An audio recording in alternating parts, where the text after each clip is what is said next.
Hello everyone, welcome to Tara IAS. Think IAS, think Tara. In this video, we are going to have an analysis of the Hindu newspaper of today, that is 2nd of May 2025, and this is presented to you by me, Lakshmi Saujanya. Let's have a look at the important articles of today. So, ee roju manam discuss cheskoboye articles ivi. So, first article, reviving a far-sighted but forgotten bill mechanism. So, ee article manaku GS paper 2 point of view lo important. Then the second one is, has the Pahalgam attack crossed a red line? ఇది మనకు GS2 అదేవిధంగా GS3 point of వ్యూలో important. Then our third article is China's strategic push, Asia ties amid tariff tensions. Then this comes under again our GS2 and GS3. Our next article is, how can India tap its natural hydrogen potential? So నిన్నటి పేపర్లో కూడా దీనిపైన మనకు ఒక article ఇవ్వడం జరిగింది. So we have discussed about this natural hydrogen and అదేవిధంగా హైడ్రోజన్లో ఉన్న డిఫరెంట్ టైప్స్ కూడా మనం డిస్కస్ చేసుకున్నాం. Hope you remember this. Colour coding ద్వారా ఈ డిఫరెంట్ టైప్స్ ఆఫ్ హైడ్రోజన్ ఏముంటాయి, రైట్? సో వాటి యొక్క కార్బన్ ఎమిషన్స్ ఏ విధంగా ఉంటాయి అండ్ దాన్ని ఏ విధంగా ప్రొడ్యూస్ చేయడం జరుగుతుంది, ఇవన్నీ మనం ఆల్రెడీ డిస్కస్ చేసాం. So if you have missed it, please do go through that, right? So ఇది మనకు energy resources and Indian economy, science and technology, so వీటన్నిటి పాయింట్ ఆఫ్ వ్యూలో ఇది important. Then we have Modi champions orange economy at waves. Then Vizhinjam Airport, it's set to boost South Asia's maritime trade. And Satavahana era inscriptions found in Telangana's Peddapalli. And GST collection hits record high of 2.37 lakh crore rupees in April. So this is again important from economy point of view. Then IIA team charts shifts in plasma beneath the solar surface that could influence the earth. Then red admiral butterfly seen for the first time in Himachal. So ఈ విధంగా మనకి ఏదైతే ఎగ్జామ్కి ఒక 1.5 year ముందు ఏమైనా species మనకు న్యూస్లో ఉన్నట్లయితే వాటిపైన కూడా మనకు ప్రిలిమ్స్లో క్వశ్చన్స్ అడగడం జరుగుతుంది. So we have to be careful about these kinds of details and try to memorize those, right? So డీప్గా కాకపోయినా అట్లీస్ట్ దానికి సంబంధించిన బేసిక్ డీటెయిల్స్ అయితే మనకి తెలిసి ఉండాలి. సో ఇవి మనం ఈరోజు డిస్కస్ చేసుకోబోయే articles. So let's get started. So ఇది మన first editorial, reviving a far sighted but forgotten bill mechanism. So let's have a look at this editorial. Syllabus mapping చూసినట్లయితే ఇది మనకి జిఎస్ పేపర్ 2 పాయింట్ ఆఫ్ వ్యూలో important. So it comes under our parliament, structure, functioning and conduct of business, separation of powers between various organs, comparison of Indian constitutional scheme with that of other countries, important aspects of governance, transparency and accountability, role of civil services in a democracy. So ఈ topics కిందకు వస్తుంది ఈ particular editorial. So దీని యొక్క context ఏంటో చూద్దాం. So దీనిలో ఏంటంటే it is discussing the decline in the functioning and significance of private member bills in Indian parliamentary practice. So first of all, private members ante evaru? So those are members of parliament who are not ministers, right? So private members ante members of parliament, MPs, but వీళ్ళు ministers కాదు. అటువంటి MPs ని private members గా పిలవడం జరుగుతుంది. And ఇటువంటి private members ఏవైతే bills introduce చేస్తారో వాటిని మనం ప్రైవేట్ మెంబర్ బిల్స్ అంటాం, right? So hope you have got it. And recent times లో మనం చూసినట్లయితే ఈ ప్రైవేట్ మెంబర్ బిల్స్ వీటి యొక్క ఫంక్షనింగ్ అండ్ వీటి యొక్క ఇంపార్టెన్స్ అనేది తగ్గింది రీసెంట్ టైమ్స్ లో.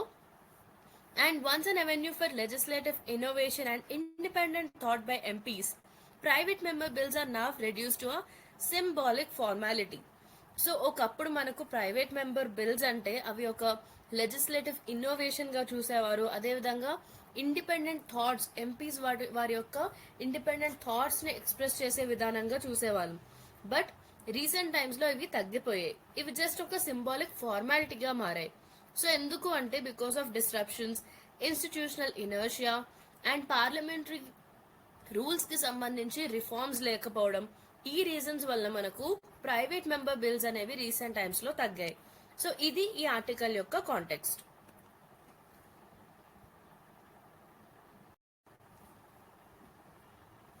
So let's have a look at what is a private member bill. So private member bill ante it's a legislative proposal introduced in either house of parliament. అంటే దీన్ని మనం లోక్సభలో అయినా ఇంట్రడ్యూస్ చేయొచ్చు లేదా రాజ్యసభలో కూడా ఇంట్రడ్యూస్ చేయొచ్చు. And this is introduce by a member of parliament who is not a minister. So మనం ఇంతకు ముందు చెప్పుకున్నాం ప్రైవేట్ మెంబర్ అంటే ఎవరు?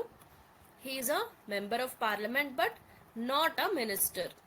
మెంబర్ ఆఫ్ పార్లమెంట్ గా ఉంటారు బట్ మినిస్టర్ కాని పర్సన్స్ ఎవరైతే ఉంటారో ఆ ఎంపీస్ వారిని మనం ప్రైవేట్ మెంబర్స్ గా పిలవడం జరుగుతుంది. అండ్ ఈ ప్రైవేట్ మెంబర్స్ ఏవైతే బిల్స్ ఇంట్రడ్యూస్ చేస్తారో వాటిని మనం ప్రైవేట్ మెంబర్ బిల్స్ అంటాం. అండ్ డూ రిమెంబర్ దిస్, ఈ type of private member bills ఏవైతే ఉంటాయో వీటిని మనం లోక్సభ అండ్ రాజ్యసభ రెండింటిలో కూడా మనం ఇంట్రడ్యూస్ చేయొచ్చు. రైట్. సో వీటిని ఏ విధంగా ఇంట్రడ్యూస్ చేస్తారు, ఎందుకు ఇంట్రడ్యూస్ చేస్తారంటే they are intended to propose new laws to amend existing ones and they are distinct from the government bills which are introduced by ministers on behalf of the government. So మనకున్న ఈ private member bills అదేవిధంగా government bills వీటి మధ్య ఉన్న difference ఏంటి అంటే government bills అనేది government బిహాఫ్గా అంటే గవర్నమెంట్ తరపున ఈ మినిస్టర్స్ అనే పర్సన్స్ ఇంట్రడ్యూస్ చేయడం జరుగుతుంది. అండ్ ప్రైవేట్ మెంబర్ బిల్స్ వచ్చేసరికి ఆల్రెడీ మనకున్న ఎగ్జిస్టింగ్ లాస్ ని కొంచెం చేంజెస్ లేదా అమెండ్ చేయడం కోసం లేదా కొత్త లాస్ ని ఇంట్రడ్యూస్ చేయడం కోసం ప్రైవేట్ మెంబర్స్ అంటే మినిస్టర్స్ కాని ఎంపీస్ ఈ ప్రైవేట్ మెంబర్ బిల్స్ అనేవి ఇంట్రడ్యూస్ చేయడం జరుగుతుంది. సో వీటి యొక్క కీ ఫీచర్స్ ఏంటంటే they are introduce by non minister MPs. So ఇప్పటి వరకు మనం చెప్పుకున్నట్లుగా మినిస్టర్స్ కాని ఎంపీస్ ఎవరైతే ఉంటారో ఆ పర్సన్స్ వీటిని ఇంట్రడ్యూస్ చేయడం జరుగుతుంది. And they can be either from the ruling party or the opposition parties. So this is one more point that you have to remember. Private members అనే పర్సన్స్ ఎవరైతే ఉంటారో ఈ పర్సన్స్ రూలింగ్ పార్టీ నుండి అయ్యుండొచ్చు లేదా opposition parties కి చెందిన వారు కూడా అయ్యుండొచ్చు. And these are discussed only on Fridays in parliament. So ఇప్పుడు మనకు ప్రస్తుతం ఉన్న రూల్స్ ప్రకారం ప్రైవేట్ మెంబర్ బిల్స్ అనేవి పార్లమెంట్ లో ఫ్రైడేస్ మాత్రమే డిస్కస్ చేయడం జరుగుతుంది. రైట్. అండ్ దీని యొక్క లెజిస్లేటివ్ ప్రాసెస్ మనం చూసినట్లయితే సేమ్ మన గవర్నమెంట్ బిల్స్ కి ఏ విధమైన ప్రాసెస్ అయితే ఉంటుందో అదే ప్రాసెస్ ప్రైవేట్ మెంబర్ బిల్స్ కి కూడా ఉంటుంది. అంటే ఫస్ట్ రీడింగ్, సెకండ్ రీడింగ్ ఈ విధమైన legislative process government bills and private member bills కి సేమ్ ప్రాసెస్ ఉంటుంది. But they cannot include matters involving expenditure or taxation without government recommendation. Right. So ఇంతకు ముందు మనం చూసాం ఈ బిల్స్ కి సంబంధించి కొత్త లాస్ ని ఇంట్రడ్యూస్ చేయడం కోసం లేదా ఆల్రెడీ ఉన్న లాస్ ని అమెండ్ చేయడం కోసం వీటిని ఇంట్రడ్యూస్ చేయడం జరుగుతుంది. బట్ వీటి యొక్క మ్యాటర్ ఏంటంటే దాని యొక్క కంటెంట్ అనేది ఎక్స్పెండిచర్ కి సంబంధించి లేదా టాక్సేషన్ కి సంబంధించి ఉన్నట్లయితే గవర్నమెంట్ రికమెండేషన్ లేకుండా ఇటువంటి బిల్ ని ఇంట్రడ్యూస్ చేయడం కుదరదు. రైట్. అండ్ వీటిని రేర్ గా పాస్ చేయడం జరుగుతుంది. ప్రైవేట్ మెంబర్ బిల్స్ పాస్ అయ్యి యాక్ట్ గా అవ్వడం అనేది చాలా రేర్ గా జరిగే ఒక instance. So if we see only 14 private member bills have become law since 1952. So 1952 నుండి ఇప్పటి వరకు ఇన్ని ఇయర్స్ లో మనం డేటా చూసినట్లయితే ఓన్లీ 14 ప్రైవేట్ మెంబర్ బిల్స్ మాత్రమే లాగా మారాయి. Right. So here you can see how rarely they are passed. ఎంత తక్కువ number of private member bills అనేవి యాక్ట్ గా మారుతున్నాయి అనేది మనం ఈ డేటా ద్వారా చూడొచ్చు. అండ్ ఇటువంటి స్టేట్మెంట్స్ ని మనం రెలెవెంట్ క్వశ్చన్స్ ఉన్నప్పుడు వాటికి ఆన్సర్ లో రాసినట్లయితే it adds more weight to your answer. So remember points like these.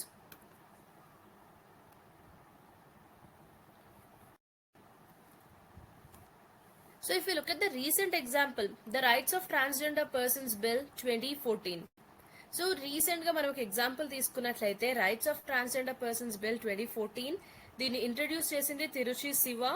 ఈయన డిఎంకే పార్టీకి చెందిన రాజ్యసభ ఎంపీ.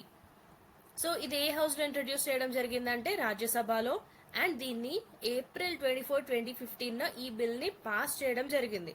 సో మనం ఆల్రెడీ చెప్పుకున్నాం ప్రైవేట్ మెంబర్ బిల్స్ అనేవి ఎయిదర్ లోక్సభ లేదా రాజ్యసభ రెండిటిలో దేనిలో అయినా ఇంట్రడ్యూస్ చేయొచ్చు అని. అండ్ మన ఎగ్జాంపుల్లో దీన్ని రాజ్యసభలో ఇంట్రడ్యూస్ చేయడం జరిగింది. అదేవిధంగా 2015 ఈ బిల్ ని పాస్ చేయడం కూడా జరిగింది. సో దీని యొక్క ఇంపార్టెన్స్ ఏంటంటే లాస్ట్ 45 ఇయర్స్ లో అంటే ఈ 2015 కి ముందు ఒక 45 ఇయర్స్ డేటా చూసినట్లయితే రాజ్యసభలో పాస్ అయిన ఫస్ట్ ప్రైవేట్ మెంబర్ బిల్ ఇది, right. So you can see 45 years లో ఒక్క ప్రైవేట్ మెంబర్ బిల్ కూడా రాజ్యసభలో పాస్ అవ్వలేదు, right. This is the first one to be passed in the Rajya Sabha in the past 45 years. And దీని యొక్క major aim ఏంటంటే social inclusion, legal recognition and welfare measures for transgender persons. So transgender persons కి సంబంధించి వారిని social inclusion చేయడం, right. So ఎక్కువగా వీళ్ళు ఈ సోషల్ స్టిగ్మాకి గురవుతూ ఉంటారు, ఎక్స్క్లూజన్ కి గురవుతారు. సో అటువంటివి జరగకుండా సోషల్ ఇంక్లూజన్ అయ్యేలా చూసుకోవడం, వారికి లీగల్ గా రికగ్నిషన్ ఇవ్వడం, వారికి సంబంధించిన వెల్ఫేర్ మెజర్స్ ని తీసుకోవడం, రైట్. సో ఇవన్నీ దీని యొక్క major objectives. And propose the right to self-identity, gender reservation and education, employment and anti-discrimination provisions. So gender కి సంబంధించి ట్రాన్స్జెండర్స్ సెల్ఫ్ ఐడెంటిటీ చేయడం, అదేవిధంగా ఎడ్యుకేషన్, అదేవిధంగా ఎంప్లాయ్మెంట్ లో రిజర్వేషన్ ప్రొవైడ్ చేయడం, యాంటీ డిస్క్రిమినేటరీ ప్రొవిజన్స్, వీటన్నిటిని ఈ బిల్ ప్రపోజ్ చేయడం జరిగింది. బట్ ఈ బిల్ ని లోక్సభలో పాస్ చేయలేదు, right. It had a profound impact. It pushed the government to bring its own version, right.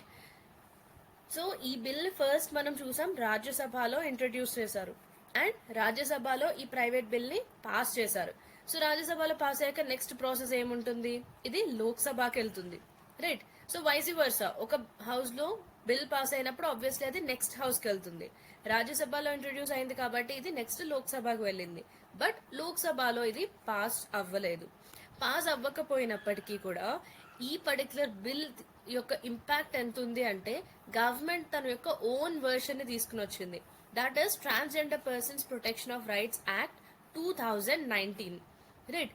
And ఈ యాక్ట్ అనేది ఫైనల్ గా పాస్ అయ్యి it came in to force in January 2020. So this is one recent example of a private member bill. So while Tiruchi Siva's private member bill did not become law directly, it reshaped the national policy discourse and it led the first comprehensive transgender rights legislation in India, making it a landmark success in influencing government lawmaking. So ఈ ఎగ్జాంపుల్లో మనం చూసినట్లయితే ఇక్కడ introduce చేసిన private member bill అనేది pass అవ్వలేదు, అది act గా మారలేదు.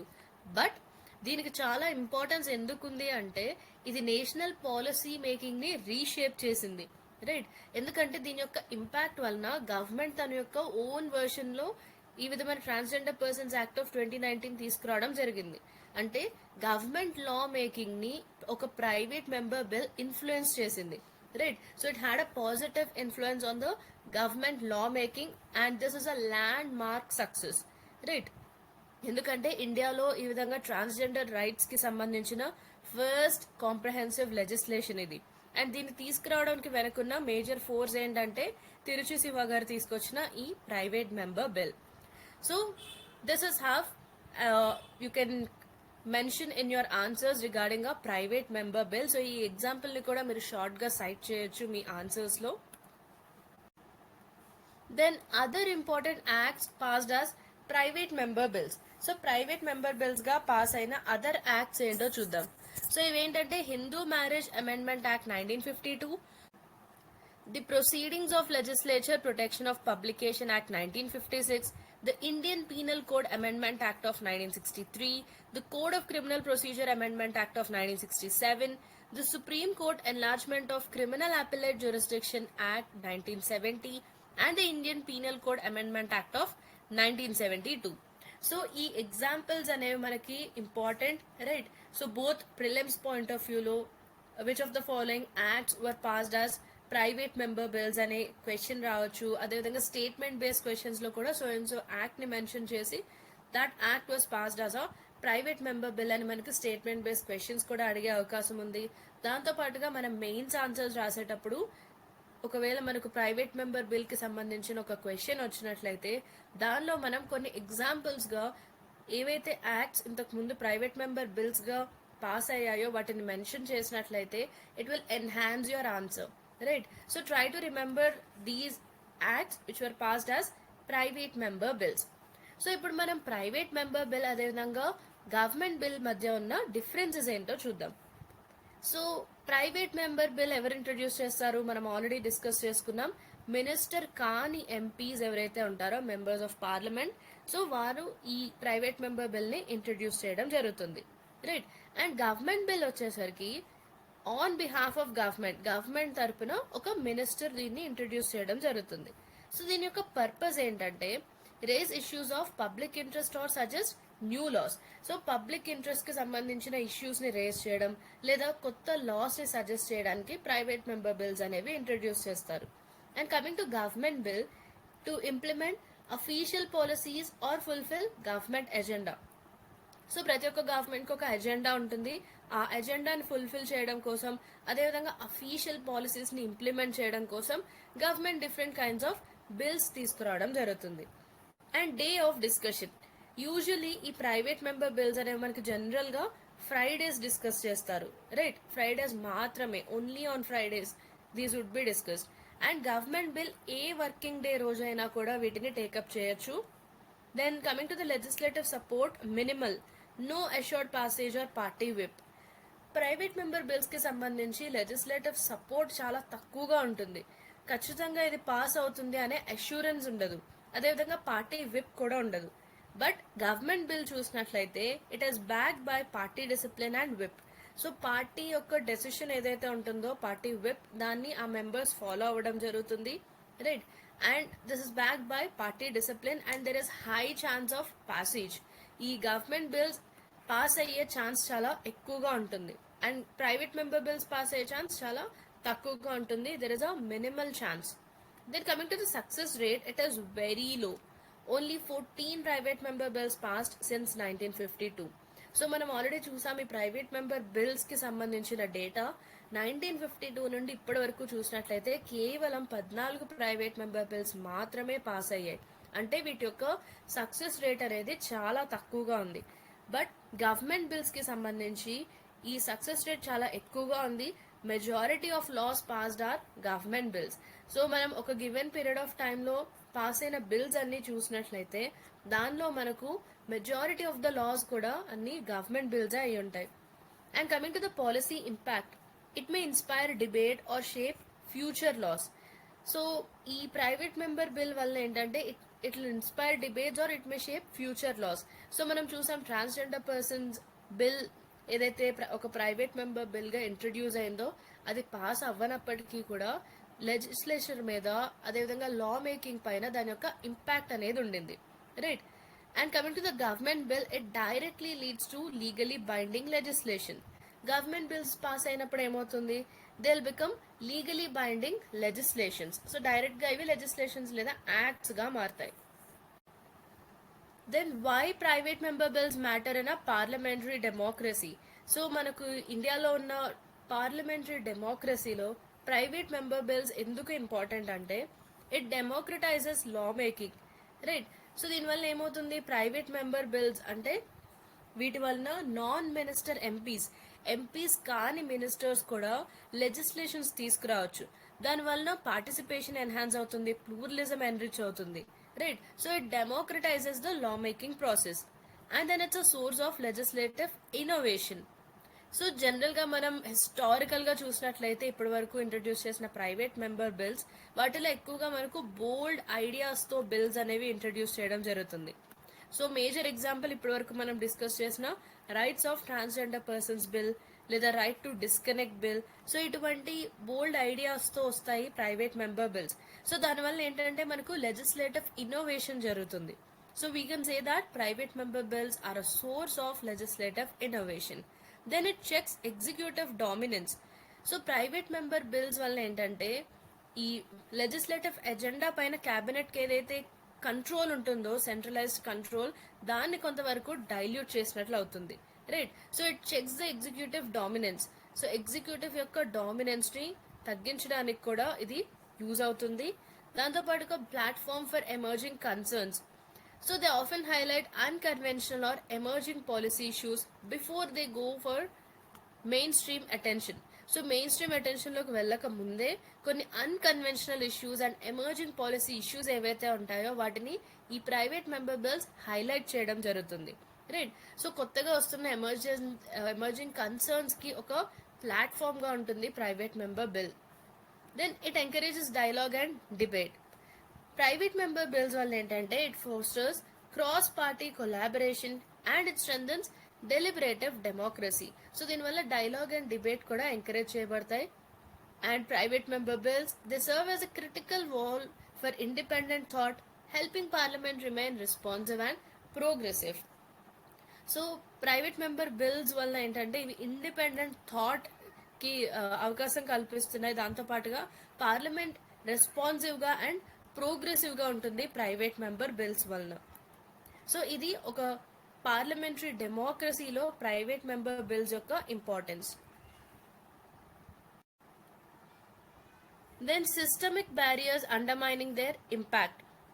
సో ఈ ప్రైవేట్ మెంబర్ బిల్స్ ఇంత ఇంపార్టెంట్ అయినప్పటికీ కూడా వాటి ఇంపాక్ట్ ఎందుకు అంతగా ఉండడం లేదు? ఎందుకు మనకి ఎక్కువగా ప్రైవేట్ మెంబర్ బిల్స్ అనేవి పాస్ అవడం లేదు? దానికి సంబంధించిన సిస్టమిక్ బ్యారియర్స్ ఏమున్నాయి? Let's have a look at it. Neglected parliamentary time. So మనం ఆల్రెడీ చూసాం ఫ్రైడేస్ ను మాత్రమే ఈ ప్రైవేట్ మెంబర్ బిల్స్ అనేవి డిస్కస్ చేయడం జరుగుతుంది అని, right? But these are frequently lost to disruptions or replace by government business. So వారానికి ఒక్క రోజు మాత్రమే ప్రైవేట్ మెంబర్ బిల్స్ డిస్కస్ చేసే టైం ఉంటుంది, అది ఫ్రైడే రోజున. బట్ ఆ రోజు కూడా ఏదైనా డిస్ట్రప్షన్స్ జరిగినా లేదా గవర్నమెంట్ బిజినెస్ కోసం అంటే గవర్నమెంట్కి ఏదైతే ఇష్యూస్ ఉన్నాయో ఆ ఇష్యూస్ డిస్కస్ చేయడం కోసం ఈ ప్రైవేట్ మెంబర్ బిల్స్ టైంని ఈ డిస్కషన్ కోసం రీప్లేస్ చేసినా కూడా మనకు ప్రైవేట్ మెంబర్ బిల్స్ యొక్క టైం అనేది రెడ్యూస్ అవుతుంది, right? So we can say that there is neglected parliamentary time for private member bills. Then token legislative value. 17th Lok Sabhalo మనం చూసినట్లయితే 700 ప్లస్ ప్రైవేట్ మెంబర్ బిల్స్ అనేవి పెట్టారు. But దీనిలో only రెండిటిని మాత్రమే డిస్కస్ చేయడం జరిగింది and none passed both houses. So ఇన్ని ప్రైవేట్ మెంబర్ బిల్స్ అంటే almost 700 plus private member bills అనేవి 17th లోక్ సభలో ఇంట్రడ్యూస్ చేశారు. వాటిలో డిస్కషన్కి వచ్చినవన్నీ రెండు మాత్రమే. ఆ రెండిటిలో కూడా ఏదైనా పాస్ అయ్యాయా అంటే రెండు కూడా బోత్ హౌసెస్ లో పాస్ అవ్వలేదు, right? So they have a very less legislative value. Then rigid party control, anti defection provisions and internal party discipline. So వీటి వల్ల ఏంటంటే ఎంపీస్ ఈ విధమైన ఇండిపెండెంట్ లెజిస్లేటివ్ యాక్షన్ తీసుకోవడానికి ఎంకరేజ్మెంట్ ఉండడం లేదు. Then executive monopolisation. Even ruling parties MPs కూడా they hesitate to propose bills that diverge from official policy line, right? So ruling party MPs ఏంటంటే రూలింగ్ పార్టీ యొక్క పాలసీస్ ఏవైతే ఉంటాయో వాటికి సంబంధించి బిల్స్ ప్రపోజ్ చేస్తారు తప్ప వాటి నుండి అవుట్ ఆఫ్ ద బాక్స్ వచ్చి డిఫరెంట్ కైండ్స్ ఆఫ్ బిల్స్ అనేవి ప్రపోజ్ చేయడానికి ముందుకు రావడం లేదు, right? Then inadequate procedural support, absence of research aid, drafting support and committee follow through, it weakens the potential of private member bills. So ఇటువంటి వాటి వల్ల private member bills యొక్క potential అనేది తగ్గుతుంది. Then these hurdles they reveal a deeper institutional apathy towards enabling individual legislative agency.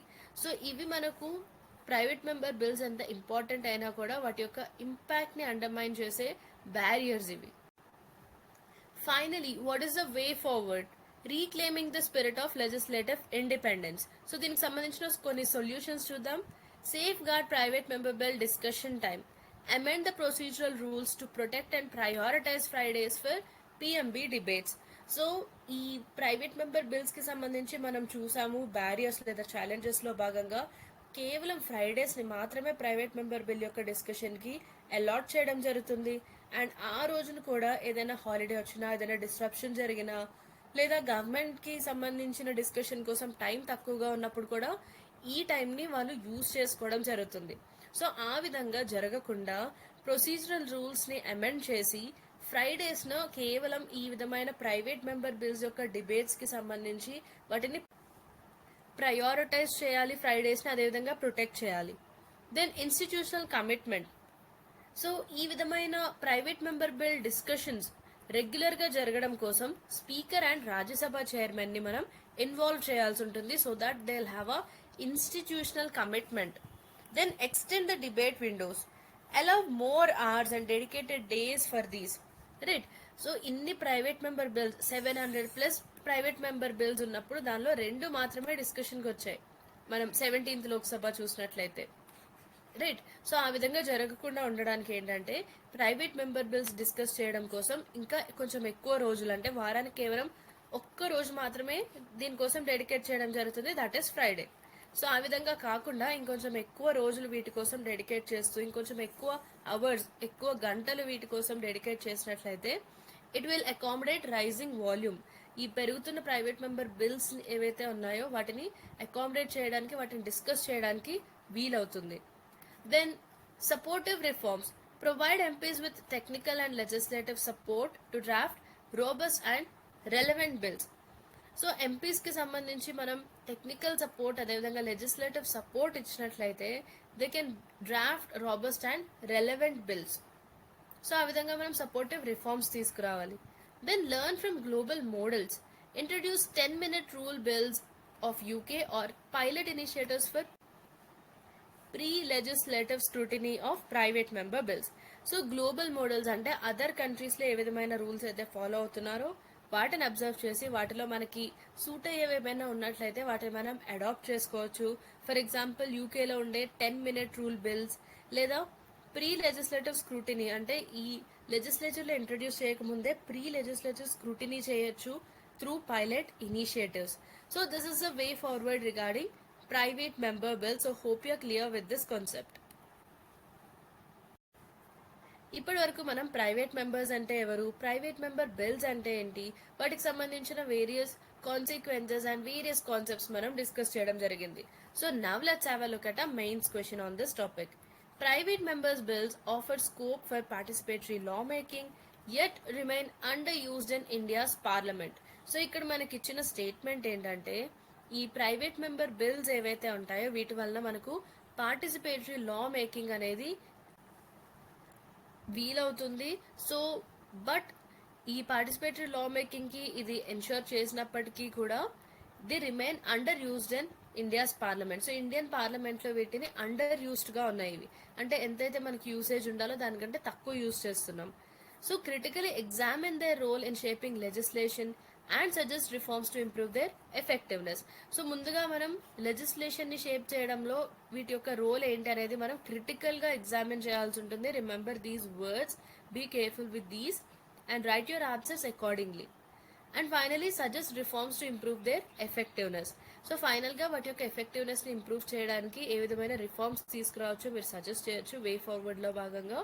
So ఈ ఆన్సర్ని మనం 250 wordsలో రాయాల్సి ఉంటుంది. So try to write an answer on this. So దీనికి కావాల్సిన ఇన్పుట్స్ అన్ని మాక్సిమం మనం ఆల్రెడీ డిస్కస్ చేయడం జరిగింది. So go through that, brush up your basics and try to right this answer. If you have any doubts or if you are facing any difficulty to write this answer, please do mention in the comment section below. Now let's move forward to the next article. Our next editorial is, has the Pahalgam attack crossed a red line? So let's have a look at it. Syllabus mapping చూసినట్లయితే ఇది GS paper 2 and GS paper 3 point of వ్యూలో important. India and its neighbourhood relations because ఇది India Pakistan issue, and bilateral security and strategic cooperation. So bilateral అంటే ఏం చెప్పుకున్నాం, 2 countries మధ్య జరిగే any issue. Then international relations and diplomacy, right. So India and Pakistan involve అయి ఉన్నాయి, దాంతోపాటుగా ఇంటర్నేషనల్గా ఇది చాలా హాట్ టాపిక్గా మారింది. So this also comes under international relations and diplomacy. So ఇవన్నీ మనకు పేపర్ 2కి సంబంధించిన topics. Then coming to GS paper 3, security challenges and their management in border areas. So especially మనకి బోర్డర్ ఏరియాస్లో సెక్యూరిటీ ఛాలెంజెస్ ఏమున్నాయి, వాటి యొక్క మేనేజ్మెంట్ ఏ విధంగా చేయడం జరుగుతుంది, ఇవన్నీ మనకు పేపర్ 3లో ఉన్నాయి. And then role of external state actors and internal security. And then linkages of organised crime with terrorism. So organised క్రైమ్కి టెర్రరిజంకి మధ్య ఉన్న లింకేజెస్. సో ఇవన్నీ మనకు జిఎస్ పేపర్ 3కి సంబంధించి ఈ ఆర్టికల్కి లింక్ అయి ఉన్న టాపిక్స్. సో ఈ ఆర్టికల్ యొక్క కాంటెక్స్ట్ ఏంటో చూద్దాం. సో మనం లాస్ట్ ఫ్యూ డేస్ నుంచి చూస్తున్నాం, పహల్గామ్ టెర్రర్ అటాక్ ఎప్పుడైతే జరిగిందో దాని తర్వాత మనకు ఆల్మోస్ట్ డైలీ ఏదో ఒక ఎడిటోరియల్ లేదా ఆర్టికల్ అనేది వస్తుంది, right. Follow all these, right. So when you follow all this, finally you can write a beautiful answer on this particular topic. So this attack, it has heightened tensions between India and Pakistan. So obviously ఇటువంటి ఒక terror attack జరగడం వలన India and Pakistan మధ్య ఉన్న already ఉన్న tensions అనేవి ఇంకా పెరగడం జరిగింది, right. So this reignited debates over military response, escalation risks and limits of diplomacy. And public pressure కూడా చాలా ఎక్కువగా ఉంది ఈ ఇష్యూకి సంబంధించి. అండ్ ఇండియన్ లీడర్షిప్ నుండి కూడా, అంటే ఇండియన్ లీడర్స్ నుండి కూడా క్లియర్ స్టేట్మెంట్స్ వస్తున్నాయి. So this article explores whether this attack marks a red line potentially leading to significant shifts in India's counter-terror and diplomatic strategy. So మనకి పబ్లిక్ ప్రెషర్ ఎక్కువగా ఉంది, అదేవిధంగా ఇండియన్ లీడర్స్ కూడా different statements చేయడం జరుగుతుంది. So దీనివల్ల ఏంటంటే ఇండియా యొక్క కౌంటర్ టెర్రర్ స్ట్రాటజీ అదేవిధంగా డిప్లొమాటిక్ స్ట్రాటజీలో ఏదైనా పొటెన్షియల్ షిఫ్ట్ ఉండే ఛాన్స్ ఉందా అనేది ఈ ఆర్టికల్ యొక్క context. Let's have a look at the past presidents and strategic trends. So ఇంతకు ముందు జరిగిన ఇన్సిడెంట్స్ మనం చూసినట్లయితే 2008 ముంబై అటాక్స్. సో దీనివల్ల ఏమైంది, it triggered international condemnation and pressure but no overt Indian military response. So ఈ 2008లో ముంబై అటాక్స్ ఎప్పుడైతే జరిగాయో అప్పుడు మనకు ఇంటర్నేషనల్గా అందరూ కూడా ఈ అటాక్ని కండెమ్ చేయడం జరిగింది, ఖండించడం జరిగింది, రైట్. బట్ మన ఇండియన్ మిలిటరీ రెస్పాన్స్ అనేది ఏమీ లేకపోయింది ఆ టైంలో. సో ఇంత ప్రెషర్ ఉన్నప్పటికీ కూడా there is no overt Indian military response. And 2016లో ఉరి అటాక్ జరిగినప్పుడు India first time surgical attacks అనేవి, సర్జికల్ స్ట్రైక్స్ అనేవి డిక్లేర్ చేయడం జరిగింది across the line of control LOC. Then 2019లో పుల్వామా అటాక్ జరిగింది. సో దీనివలన బాల్కోట్ ఎయిర్ స్ట్రైక్స్ జరిగాయి. It's a major escalation in India's retaliation policy. So retaliation అంటే మనకి ఎవరైనా ఏదైనా చేసినప్పుడు రిటర్న్లో మనం ఏదైతే చేస్తామో దాన్ని రిటాలియేషన్ అంటాం. సో ఇండియా యొక్క రిటాలియేషన్ పాలసీలో ఇది ఒక మేజర్ ఎస్కలేషన్గా చెప్పొచ్చు, Balakot air strikes. Then 2021 cease fire agreement. So LOC line of control దగ్గర ఉన్న టెన్షన్స్ని స్టెబిలైజ్ చేయడం కోసం ఈ అగ్రిమెంట్ని తీసుకురావడం జరిగింది. బట్ కొత్తగా ఏవైతే ఇష్యూ జరిగిందో Pahalgam terror attack after renewed hostilities, it is under strain. Then recent diplomatic signaling. Despite military options, India has also explored limited diplomacy. Right? So for example, Jaishankar's SCO visit to Pakistan in 2024. So ఇదొక ఎగ్జాంపుల్గా చెప్పొచ్చు. ఇండియాకి military options ఉన్నప్పటికీ కూడా India explored limited diplomacy, right. So ఇవి India యొక్క strategic trends since 2008.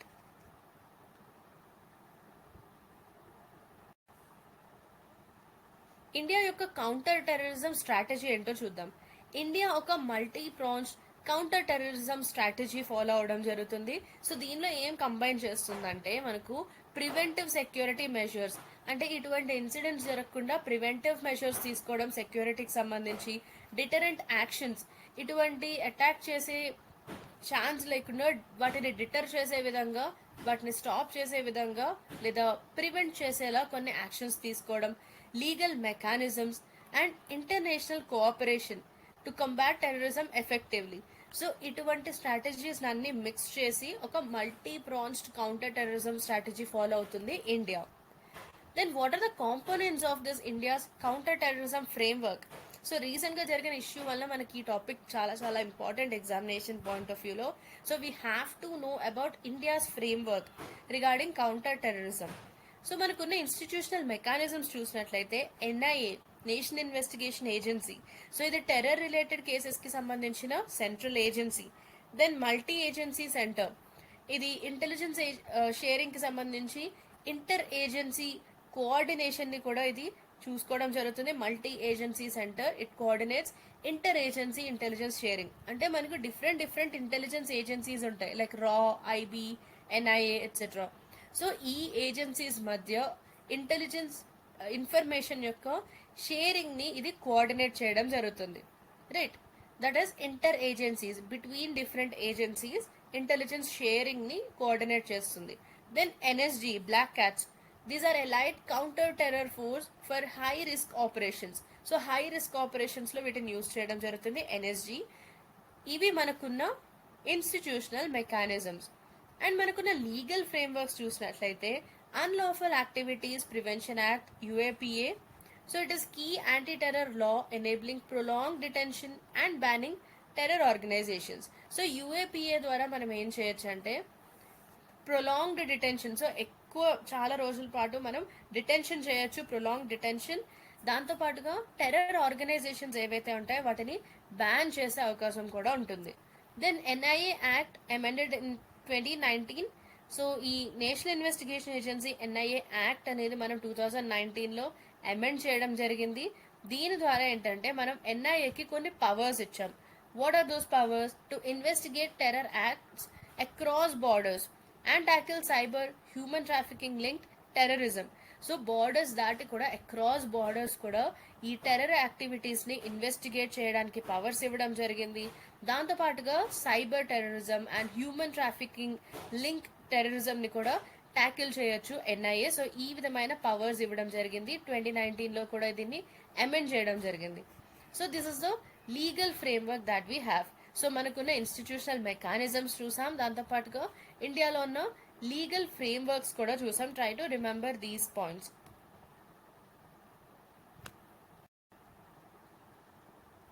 Then security and surveillance measures strengthen border security. So border సెక్యూరిటీని ఏ విధంగా స్ట్రెంథన్ చేస్తున్నాం మనం అంటే ఫెన్సింగ్ ద్వారా, అదేవిధంగా టెక్ సర్వీలెన్స్ అంటే డ్రోన్స్ యూస్ చేయడం, రాడార్స్ యూస్ చేయడం, వాటి ద్వారా మనం సర్వీలెన్స్ లో టెక్నాలజీని యూస్ చేస్తున్నాం. దాంతో పాటుగా counter infiltration grid. Then operation Sadbhavana and community policing. This is to counter radicalisation in Jammu and Kashmir. So Jammu and కాశ్మీర్లో యూత్ రాడికలైజ్ అవుతున్నారు, దాన్ని కౌంటర్ చేయడం కోసం ఈ విధంగా కమ్యూనిటీ పోలీసింగ్ చేయడం, ఆపరేషన్ సద్భావన లాంటి ఇనిషియేటివ్స్ కూడా తీసుకురావడం జరిగింది. సో ఇవి సెక్యూరిటీ అండ్ సర్వీలెన్స్ మెషర్స్ కిందకు వస్తాయి.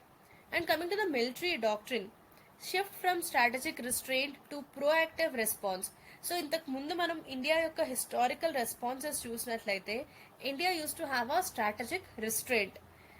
సో దానికి ఆ పర్టికులర్ పర్స్పెక్టివ్ నుండి షిఫ్ట్ అయ్యి ఇండియా రీసెంట్ గా చూసినట్లయితే మనం ప్రోయాక్టివ్ రెస్పాన్సెస్ ఇవ్వడం జరుగుతుంది. సో దానికి ఎగ్జాంపుల్స్ గా మనం 2016లో జరిగిన సర్జికల్ స్ట్రైక్స్, అదేవిధంగా 2019లో జరిగిన బాల్కోట్ ఎయిర్ స్ట్రైక్స్ ని మనం ఎగ్జాంపుల్స్ గా చూడొచ్చు ఇండియా యొక్క ప్రోయాక్టివ్ రెస్పాన్స్ కి సంబంధించి. And cold start doctrine. So ఇదొక undeclared doctrine, right. So official గా ఈ విధమైన డాక్ట్రిన్ ని పబ్లిష్ చేయలేదు, డిక్లేర్ చేయలేదు.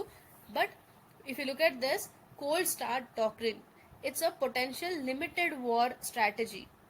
Then coming to the diplomatic tools, global outreach to designate terrorists via UNSC. So United Nations Security Council ద్వారా terrorists ని designate చేయడం, for example Masood Azhar, right. Then FATF cooperation to pressurize Pakistan to curb terror financing, financial action task force, right. So దీని ద్వారా ఏం చేస్తున్నామంటే terror financing ని తగ్గించడం కోసం మనం పాకిస్తాన్ ని ప్రెషరైజ్ చేయడం జరుగుతుంది through this FATF cooperation. Then counter terrorism dialogue with US, Israel, EU and Shanghai cooperation organisation SCO partners. So ఈ కంట్రీస్ అన్నిటితో కూడా మనం కౌంటర్ టెర్రరిజం డైలాగ్ చేయడం జరుగుతుంది. So these are the diplomatic tools. So India యొక్క diplomatic tools ఇవి diplomacy ద్వారా ఈ విధంగా ఈ ఇష్యూని డీల్ చేయడం జరిగింది. Then cyber and financial tracking, use of FinTrack, FATF guidelines, cyber tracking.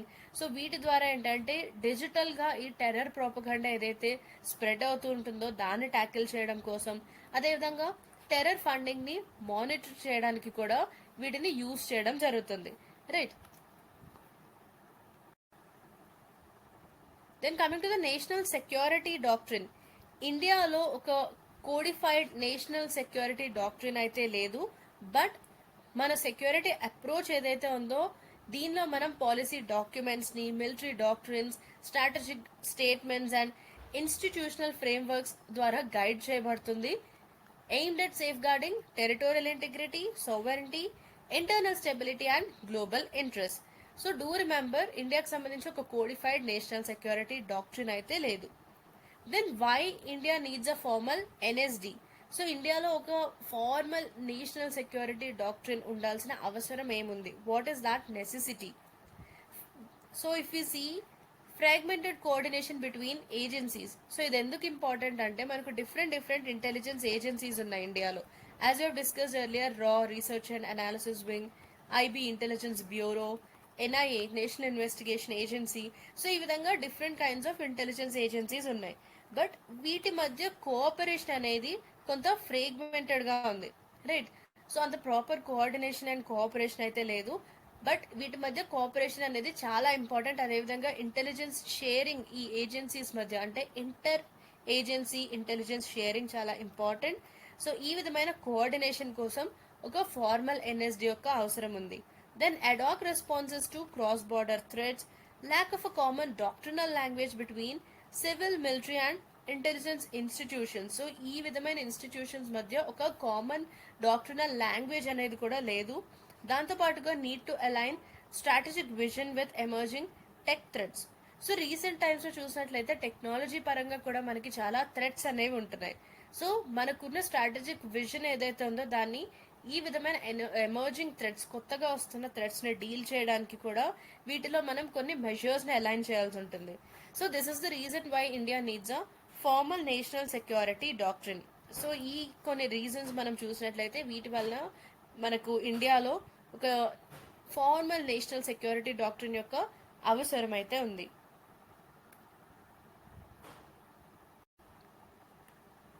Finally, what is the way forward towards a unified security and anti-terror strategy?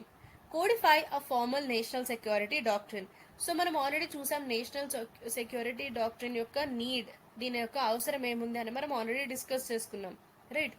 So we need to have a formal NSD and దాంట్లో మనం India యొక్క strategic vision ఏముండబోతుంది, red lines ఏమున్నాయి, and response thresholds for military and non military threats including terrorism, right? So military threats లేదా non military threats వీటిని మనం ఏ విధంగా response ఇవ్వబోతున్నాం, వీటన్నిటిని మనం క్లియర్గా దీనిలో డిఫైన్ చేయాల్సి ఉంటుంది.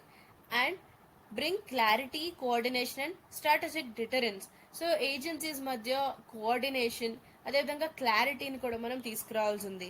Then draft a comprehensive national counter terrorism strategy. So intelligence, policing, military and judicial రెస్పాన్సెస్ని మనం ఇంటిగ్రేట్ చేయాలి. And cover prevention, preparedness, response and rehabilitation. So వీటన్నిటిని కూడా ఈ ఎన్ఎస్డిలో మనం కవర్ చేయాల్సి ఉంటుంది. Then strengthen intelligence and surveillance infrastructure, right? So real టైంలో ఆన్ ది స్పాట్ రియల్ టైంలో మనకి ఎప్పటికప్పుడు ఇంటెలిజెన్స్ షేరింగ్ జరగడం అండ్ ఆర్టిఫిషియల్ ఇంటెలిజెన్స్ని యూజ్ చేసుకోవడం సర్వీలెన్స్కి సంబంధించి, అదేవిధంగా ఇంటర్ ఏజెన్సీ కోఆర్డినేషన్ అంటే డిఫరెంట్ ఇంటెలిజెన్స్ ఏజెన్సీస్ మధ్య కోఆర్డినేషన్ని ఇంప్రూవ్ చేయడం, right? Via multi agency centre MAC, ఇటువంటి వాటిలో మనం ఇన్వెస్ట్ చేయాల్సి ఉంటుంది. సో దానివల్ల మనకు సర్వీలెన్స్ ఇన్ఫ్రాస్ట్రక్చర్ స్ట్రెంథన్ అవుతుంది. Then focus on proactive threat neutralisation and leverage international platforms to isolate terror sponsors. So ఏవైతే కంట్రీస్ టెర్రరిజంకి స్పాన్సర్ చేస్తున్నాయో ఆ కంట్రీస్ని ఐసోలేట్ చేయడం కోసం, వాటిని సపరేట్ చేసేయడం కోసం ఇంటర్నేషనల్ ప్లాట్ఫామ్స్ని మనం యూజ్ చేసుకోవచ్చు, రైట్? సో ఎటువంటి ప్లాట్ఫామ్స్ యూజ్ చేసుకోవచ్చు అంటే forums like UNSC, United Nations Security Council, FATF or Financial Action Task Force, Quad, Shanghai cooperation organisation, SCO. So ఇటువంటి ఫోరమ్స్ని యూజ్ చేసుకొని మనం ఈ టెర్రరిజంని సపోర్ట్ చేసే కంట్రీస్ని ఎక్స్పోజ్ చేసి డిప్లొమాటిక్గా వాటిని ఐసోలేట్ చేయొచ్చు. Then counter radicalisation and secure the digital domain. So deradicalisation ప్రోగ్రామ్స్ని ఇంప్లిమెంట్ చేయాలి. అదేవిధంగా ఆన్లైన్ ఎక్స్ట్రీమిజంని కూడా మనం మానిటర్ చేసుకోవాలి. అండ్ దాంతోపాటుగా సోషల్ మీడియా థ్రెట్స్ని కూడా మనం రెగ్యులేట్ చేయాల్సి ఉంటుంది with legal safe guards. So this is the way forward for this particular issue.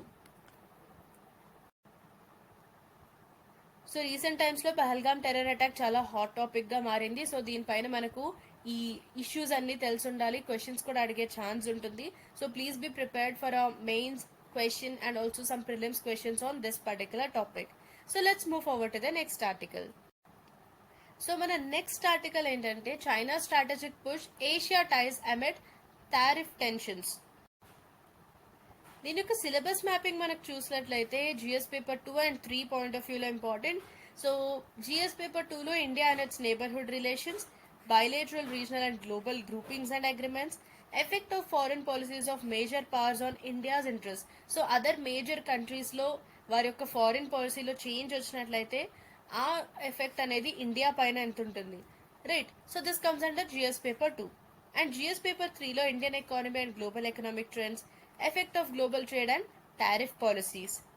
So ఈ ఆర్టికల్ యొక్క కాంటెక్స్ట్ చూసినట్లయితే Chinese President Xi Jinping's April 25 visit to Vietnam, Malaysia, and Cambodia. This marks a calculated economic and global outreach.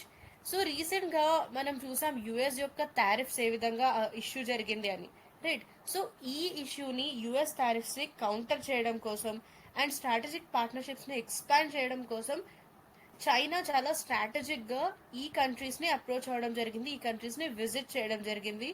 And that is to project China as a stable and dependable economic power. So Indo Pacific rivalries ఉన్నప్పటికీ, protectionist trends ఉన్నప్పటికీ కూడా China ఒక stable and dependable economic power అని చూపించుకోవడానికి try చేస్తుంది. So this is the context of this article.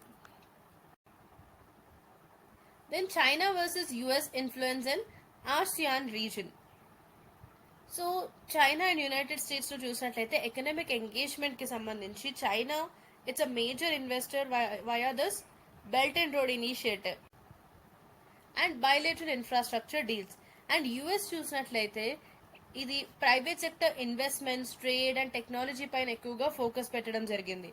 Then trade models, state led financing ఉంటుంది చైనాలో, so quick project delivery జరుగుతుంది. అండ్ యునైటెడ్ స్టేట్స్ లో చూసినట్లయితే market driven, FDI oriented and slow project roll out ఉంటుంది. Then coming to the security footprint, militarisation of South China Sea, bilateral defence with few countries. And United States లో చూసినట్లయితే మనకు strong military alliances ఉన్నాయి, like these initiatives ఏయుకే US, then Quad, right, and freedom of navigation patrols. So ఇవన్నీ ఉన్నాయి US కి సంబంధించి. Then coming to the diplomatic approach, bilateral deals, cultural diplomacy and infrastructure diplomacy చేస్తుంది China. And USA చూసినట్లయితే Quad, IPEF, ASEAN ఇటువంటి regional forums ద్వారా multilateral initiatives or multilateralism ని encourage చేయడం జరుగుతుంది. Then perceived role, reliable economic partner, sometimes it is coercive. So China ఒక dependable economic partner గా ఉంది, but sometimes it is also coercive.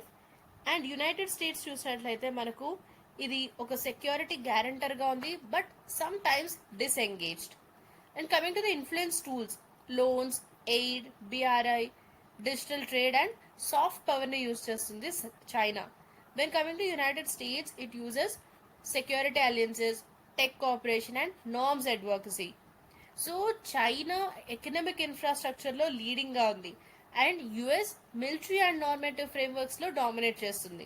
And South Asia navigates both powers to balance strategic economy with economic growth. So ASEAN region లో China and US యొక్క influence ఇది. So remember these things to have a broader outlook on the influence of these two countries in the ASEAN region. So దీని యొక్క strategic and economic impact India పైన ఎంత ఉంటుంది అంటే, reduce regional influence.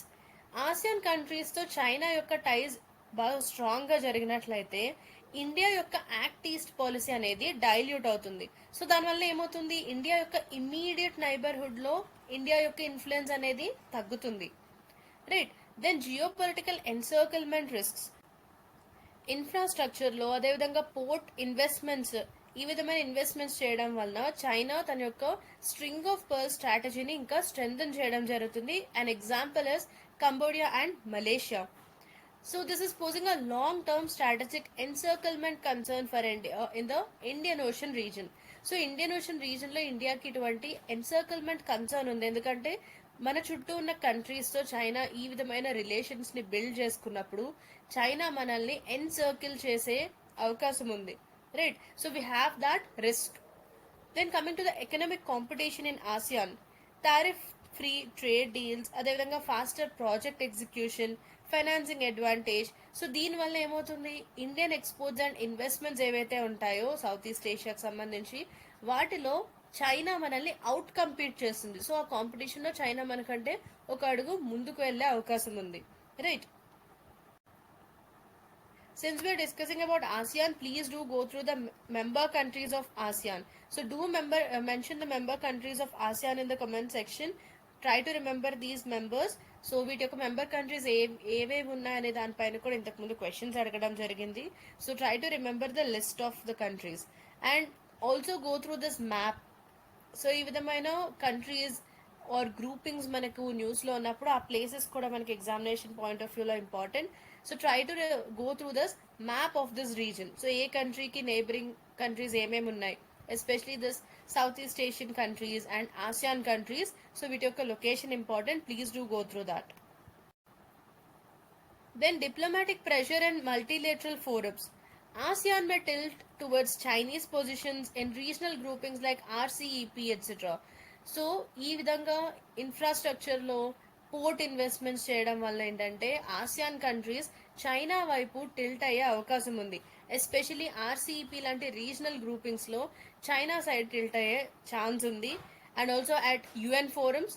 So దానివల్ల ఏమవుతుందంటే it reduces consensus on India strategic concerns, right? For example, South China Sea issue, terrorism issue. So ఈ విధంగా ఇండియా యొక్క స్ట్రాటజిక్ కన్సర్న్స్ అనేవి తగ్గే అవకాశం ఉంది. Then opportunity for strategic alignment with the west. So China ఈ విధంగా అగ్రెసివ్గా ముందుకు వెళ్ళడం వల్ల ఏమవుతుందంటే it gives India room to strengthen ties with Quad, IPEF, Japan ASEAN frameworks, projecting itself as a transparent and democratic alternative. So India కూడా ఈ విధంగా ఈ గ్రూపింగ్స్తో తన టైస్ని స్ట్రెంథన్ చేసుకుంటుంది. సో దాని వలన ఏమవుతుందంటే we will be projected as a transparent and democratic alternative. Finally, what is the way forward? Strengthen ASEAN centrality.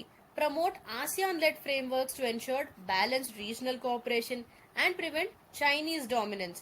Right. So balance regional కోఆపరేషన్ని మనం ఎన్ష్యూర్ చేసినట్లయితే చైనీస్ డామినెన్స్ని కూడా మనం తగ్గించవచ్చు. దాంతోపాటుగా ఇండియా యొక్క యాక్ట్ ఈస్ట్ పాలసీని మనం ఇంకా డీపెన్ చేయాలి. రైట్. సో వియత్నాం, ఇండోనేషియా ఇటువంటి కంట్రీస్తో మనం స్ట్రాటజిక్ అండ్ ఎకనామిక్ టైస్ని బూస్ట్ చేసుకోవాలి. ఏ విధంగా వాటితో ఉన్న ట్రేడ్, డిఫెన్స్ అండ్ కనెక్టివిటీని మనం ఇంప్రూవ్ చేసుకోవాలి. Then push for rules based maritime order.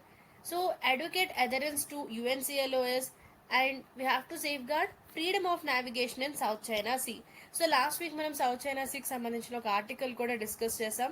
So this is getting repeated, please do go through the background of this issue. Prevent economic over dependence. Right. So south Asian nations అన్నీ కూడా ఒకటే దగ్గర over depend అవ్వకుండా వాటి యొక్క investments అన్ని diversify చేసేలా మనం ఎంకరేజ్ చేయాలి. So that we can avoid following in to debt traps and offer transparent alternatives. So India, Japan, western partners ఇవన్నీ కూడా ఏంటంటే they have to provide value based development models. So దాని ద్వారా మనం ఎక్కువగా ట్రాన్స్పరెన్సీ అండ్ సస్టైనబిలిటీ మీద ఎక్కువ focus పెట్టి వీటికి ఒక ట్రాన్స్పరెంట్ ఆల్టర్నేటివ్స్ని మనం ప్రొవైడ్ చేయాలి. So this is the way forward. Our next article is how can India tap its natural hydrogen potential. So నిన్న కూడా మనం న్యాచురల్ హైడ్రోజన్ సంబంధించి ఒక ఆర్టికల్ డిస్కస్ చేయడం జరిగింది. If you have missed it, please to go through that. Syllabus mapping చూసినట్లయితే ఇది మనకు energy, Indian economy, science and technology and environmental conservation and strategic autonomy in energy. So ఈ topics point of వ్యూలో important. And దీని యొక్క context చూసినట్లయితే ఇండియాలో energy demand అనేది ఇంక్రీజ్ అవుతుంది. అండ్ ఆల్రెడీ మనం చూసాం ఇండియాకు ఒక టార్గెట్ ఉంది ఏంటంటే net zero carbon emissions by 2070 and also rising interest in energy independence. So వీటన్నిటి వల్ల ఏంటంటే ఇండియా యొక్క అటెన్షన్ అనేది న్యాచురల్ హైడ్రోజన్ వైపు తిరిగింది. Right. Because it's a geologically sourced alternative to manufactured hydrogen. So ఈ న్యాచురల్ హైడ్రోజన్ అనేది మ్యానుఫ్యాక్చర్డ్ హైడ్రోజన్కి ఒక ఆల్టర్నేటివ్గా ఉంది. అండ్ ఈ ఆర్టికల్ ఏంటంటే ఇండియా ఏ విధంగా ఈ న్యాచురల్ హైడ్రోజన్ని ఏ విధంగా మనం ఈ పొటెన్షియల్ని ట్యాప్ చేయొచ్చు, యూజ్ చేసుకోవచ్చు, దీనికి సంబంధించి ఏ విధమైన ఛాలెంజెస్ ఉన్నాయి అండ్ ఈ పర్టికులర్ సెక్టర్లో ఎటువంటి స్ట్రాటజిక్ ఆపర్చునిటీస్ ఉన్నాయనేది డిస్కస్ చేయడం జరిగింది. సో ఇది ఈ ఆర్టికల్ యొక్క context. First of all, what is this natural hydrogen? Natural హైడ్రోజన్నే మనం వైట్ హైడ్రోజన్గా కూడా పిలవడం జరుగుతుంది. సో ఇది ఏంటంటే మన H2 molecular hydrogen. Right. So ఇది న్యాచురల్గా జనరేట్ అవడం జరుగుతుంది అండ్ ఇది జియోలాజికల్ ప్రాసెసెస్ ద్వారా అండర్ గ్రౌండ్లో స్టోర్ అయి ఉంటుంది. రైట్. దీంతో పాటుగా మనకి green hydrogen, grey hydrogen, blue hydrogen ఉంటాయి. బట్ ఇవన్నీ కూడా మనం ఇండస్ట్రియల్ మెథడ్స్ ద్వారా మ్యానుఫ్యాక్చర్ చేస్తాం. రైట్. బట్ న్యాచురల్ హైడ్రోజన్ దాని పేరుకు తగ్గట్టుగానే నేచర్లో స్పాంటేనియస్గా ఇది ఫామ్ అవుతుంది, రైట్. ఫర్ ఎగ్జాంపుల్ ఏ విధంగా అయితే natural gas and oil form అవుతాయో అదే విధంగా న్యాచురల్ గ్యాస్ కూడా న్యాచురల్గా మనకి నేచర్లో ఫామ్ అవుతుంది, right. That is why that name natural hydrogen. So how is it form? సో ఇది ఏ విధంగా ఫామ్ అవుతుంది?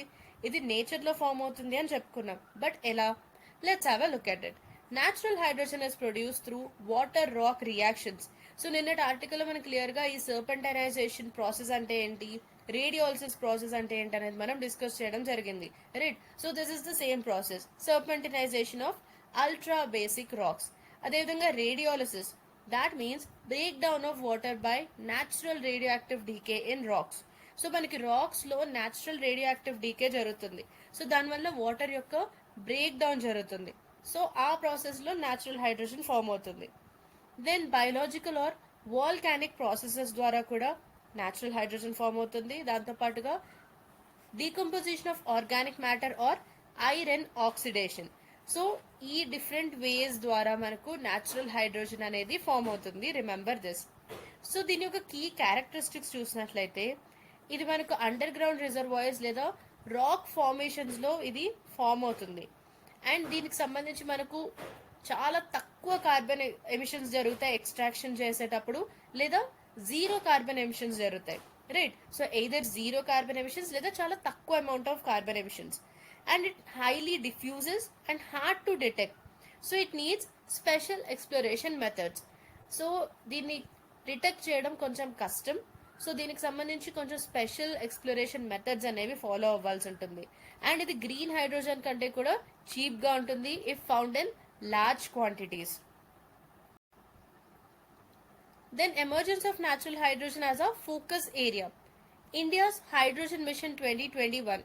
సో ఇది మేజర్ గా ఫస్ట్ అయితే గ్రీన్ హైడ్రోజన్ పైన ఫోకస్ చేయడం జరిగింది via renewable energy. So green hydrogen ని రెన్యూవబుల్ ఎనర్జీని యూస్ చేసి ప్రొడ్యూస్ చేయడం జరుగుతుంది. Then global shift towards natural or white hydrogen. So globally కూడా అన్ని కంట్రీస్ ఎక్కువగా ఈ న్యాచురల్ హైడ్రోజన్ వైపు షిఫ్ట్ అవుతున్నాయి, ఎందుకంటే లో కాస్ట్ అదేవిధంగా క్లీన్ ఎమిషన్ ప్రొఫైల్ ఉంది కాబట్టి. Then countries like US and Germany they have begun large scale exploration and R and D. So US and Germany లాంటి కంట్రీస్లో లార్జ్ స్కేల్లో దీని యొక్క ఎక్స్ప్లోరేషన్ చేయడం అదేవిధంగా రీసెర్చ్ అండ్ డెవలప్మెంట్ వంటివి కూడా స్టార్ట్ చేయడం జరిగింది. అండ్ ఇండియాకి సంబంధించి ప్రిలిమినరీ ఎస్టిమేట్స్ ఏంటంటే మన దగ్గర almost 473 million tons of natural hydrogen reserves ఉన్నాయి అని ఎస్టిమేట్ చేస్తున్నారు. Then rising energy demand, recent టైమ్స్లో మనకి ఎనర్జీ డిమాండ్ ఇంక్రీజ్ అయింది. దాంతోపాటుగా 2070 వరకు ఈ విధమైన నెట్ జీరో గోల్స్ కూడా ఉన్నాయి ఇండియాకి సంబంధించి. సో వీటిని అచీవ్ చేయడం కోసం ఇండియా ఈ జియోలాజిక్ హైడ్రోజన్ సోర్సెస్ వైపు చూడడం జరుగుతుంది. Then while earlier hydrogen policies focused on production, new focus is discovery and direct tapping of naturally trapped hydrogen, which is a paradigm shift. So ఇప్పటి వరకు ఏంటంటే మనం గ్రీన్ హైడ్రోజన్ లేదా ఈ హైడ్రోజన్ పాలసీస్ అన్నీ కూడా ఏ విధంగా మనం హైడ్రోజన్ని ప్రొడ్యూస్ చేయాలి అనే దానిపైన ఫోకస్ ఉండేది. బట్ ఇప్పుడు ఏంటంటే మనం న్యాచురల్గా ఈ హైడ్రోజన్ దొరుకుతుంది కాబట్టి దాన్ని ఏ విధంగా డిస్కవర్ చేయాలి, right. And also direct tapping of this hydrogen, ఈ విధంగా మన ఫోకస్ అనేది షిఫ్ట్ అయింది. అండ్ ఈ న్యాచురల్ హైడ్రోజన్ యొక్క ఇంపార్టెన్స్ ఇండియాకి ఎంత ఉందో చూద్దాం.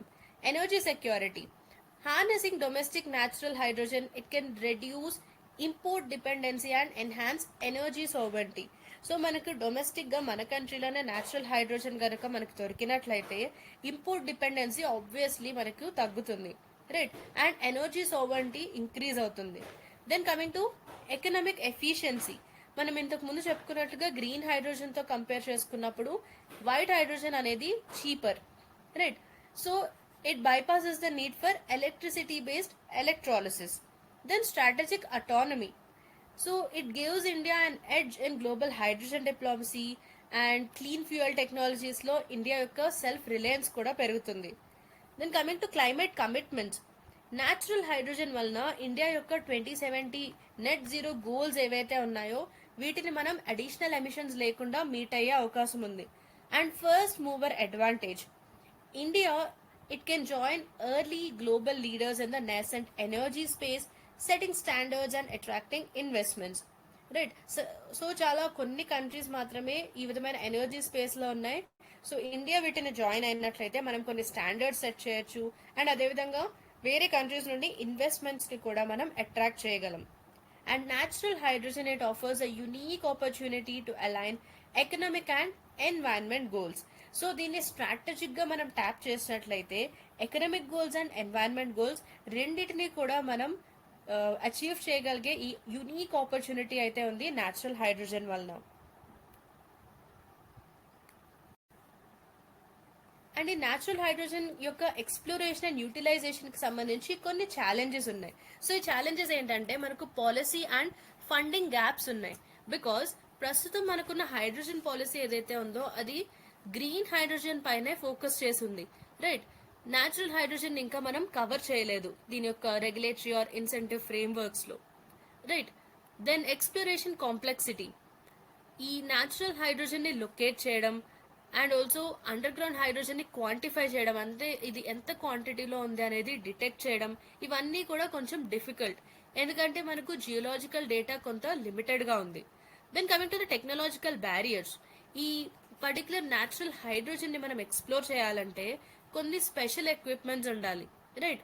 It requires hydrogen specific equipment like pipelines, sensors, coatings. But India lacks this. ఇండియాలో ఒక టెక్నికల్ బ్యారియర్ ఏముందంటే ఈ న్యాచురల్ హైడ్రోజన్ ని ఎక్స్ట్రాక్ట్ చేయడానికి కావాల్సిన ఎక్విప్మెంట్, అంటే హైడ్రోజన్ ఎక్స్ట్రాక్షన్ కి స్పెసిఫిక్ గా కావాల్సిన equipment like pipelines, sensors, coatings ఇవన్నీ కూడా ఇండియాలో లేవు. Then high డిఫ్యూజివిటీ. హైడ్రోజన్ చాలా ఈజీగా ఎస్కేప్ అవుతుంది ఎక్స్ట్రాక్షన్ ప్రాసెస్ లో. రైట్. సో దాని వలన ఇది ఎస్కేప్ అవ్వకుండా దీన్ని స్టోర్ చేయడం అండ్ ట్రాన్స్పోర్ట్ చేయడం కూడా చాలా risky. Then safety concerns. Fire and explosion risks చాలా ఎక్కువగా ఉన్నాయి డ్రిల్లింగ్ అండ్ ఎక్స్ట్రాక్షన్ టైంలో. సో ఇవి న్యాచురల్ హైడ్రోజన్ యొక్క ఎక్స్ప్లోరేషన్ అదేవిధంగా వాటిని యూజ్ చేయడానికి సంబంధించి ఉన్న challenges. Finally, what is the way forward? Conduct geological surveys. So nationwide గా మనం ఈ విధంగా హైడ్రోజన్ రిచ్ రాక్ ఫార్మేషన్స్ ఎక్కడ ఉన్నాయనేది మ్యాపింగ్ చేయాల్సి ఉంటుంది. And start pilot projects. So చిన్న చిన్న ఏరియాస్ లో పైలట్ ప్రాజెక్ట్స్ గా వీటిని స్టార్ట్ చేయొచ్చు. Field test exploration and safe extraction and potential zones. And then develop infrastructure. Hydrogen compatible pipelines and storage systems లో మనం ఇన్వెస్ట్ చేయాల్సి ఉంటుంది. బికాస్ ఈ న్యాచురల్ హైడ్రోజన్ యొక్క ఎక్స్ట్రాక్షన్ కోసం మనకు హైడ్రోజన్ స్పెసిఫిక్ ఎక్విప్మెంట్ కావాలి. లైక్ ఈ పైప్ లైన్స్, సెన్సార్స్, ఇవన్నీ హైడ్రోజన్ కంపాటబుల్ ఉండే పైప్ లైన్స్, సెన్సార్స్ వీటి యొక్క అవసరం ఉంది. సో ఆ విధమైన ఇన్ఫ్రాస్ట్రక్చర్ లో మనం ఇన్వెస్ట్ చేయాలి. Then policy integration. Include natural hydrogen and national hydrogen mission with funding and incentives. So ఇంతకు ముందు మనం చెప్పుకున్నాం ఈ నేషనల్ హైడ్రోజన్ మిషన్ ఏదైతే ఉందో దీనిలో మనకు గ్రీన్ హైడ్రోజన్ ని ఇంక్లూడ్ చేశారు, బట్ న్యాచురల్ హైడ్రోజన్ ని ఇంక్లూడ్ చేయలేదని. రైట్. సో ఇప్పుడు మనం న్యాచురల్ హైడ్రోజన్ ని కూడా నేషనల్ హైడ్రోజన్ మిషన్ లో ఇంక్లూడ్ చేయాలి. సో దాట్ దీనికి ఫండింగ్ ఇంప్రూవ్ అవుతుంది. అదేవిధంగా ఇన్సెంటివ్స్ ని కూడా ప్రొవైడ్ చేసినట్లయితే it can lead to policy integration. Then collaborate internationally. So international collaboration అంటే మనకు partner with countries like US, Germany for tech sharing and R&D. So technology sharing కోసం అదేవిధంగా రీసెర్చ్ అండ్ డెవలప్మెంట్ కి సంబంధించి US and Germany లాంటి countries తో మనం collaborate అవ్వచ్చు. So this is the way forward regarding natural hydrogen. So let's move forward to the next article. So next article is Modi champions orange economy at waves. So దీని యొక్క context చూద్దాం. Waves అంటే ఏంటి? What is this waves? It's world audio visual entertainment summit 2025. So here our Prime Minister Narendra Modi positioned India as a global leader in orange economy. So ఈ waves 2025 summit లో మన prime minister ఏమన్నారంటే orange ఎకానమీలో India యొక్క ఒక global leader అని చెప్పడం జరిగింది. రైట్. సో ఏంటి ఆరెంజ్ ఎకానమీ అంటే? ఇది క్రియేటివ్ అండ్ కల్చరల్ ఎకానమీని కి సంబంధించిన ఒక term orange economy. Remember these kinds of terms. And he invited global companies to create in India and create for the world.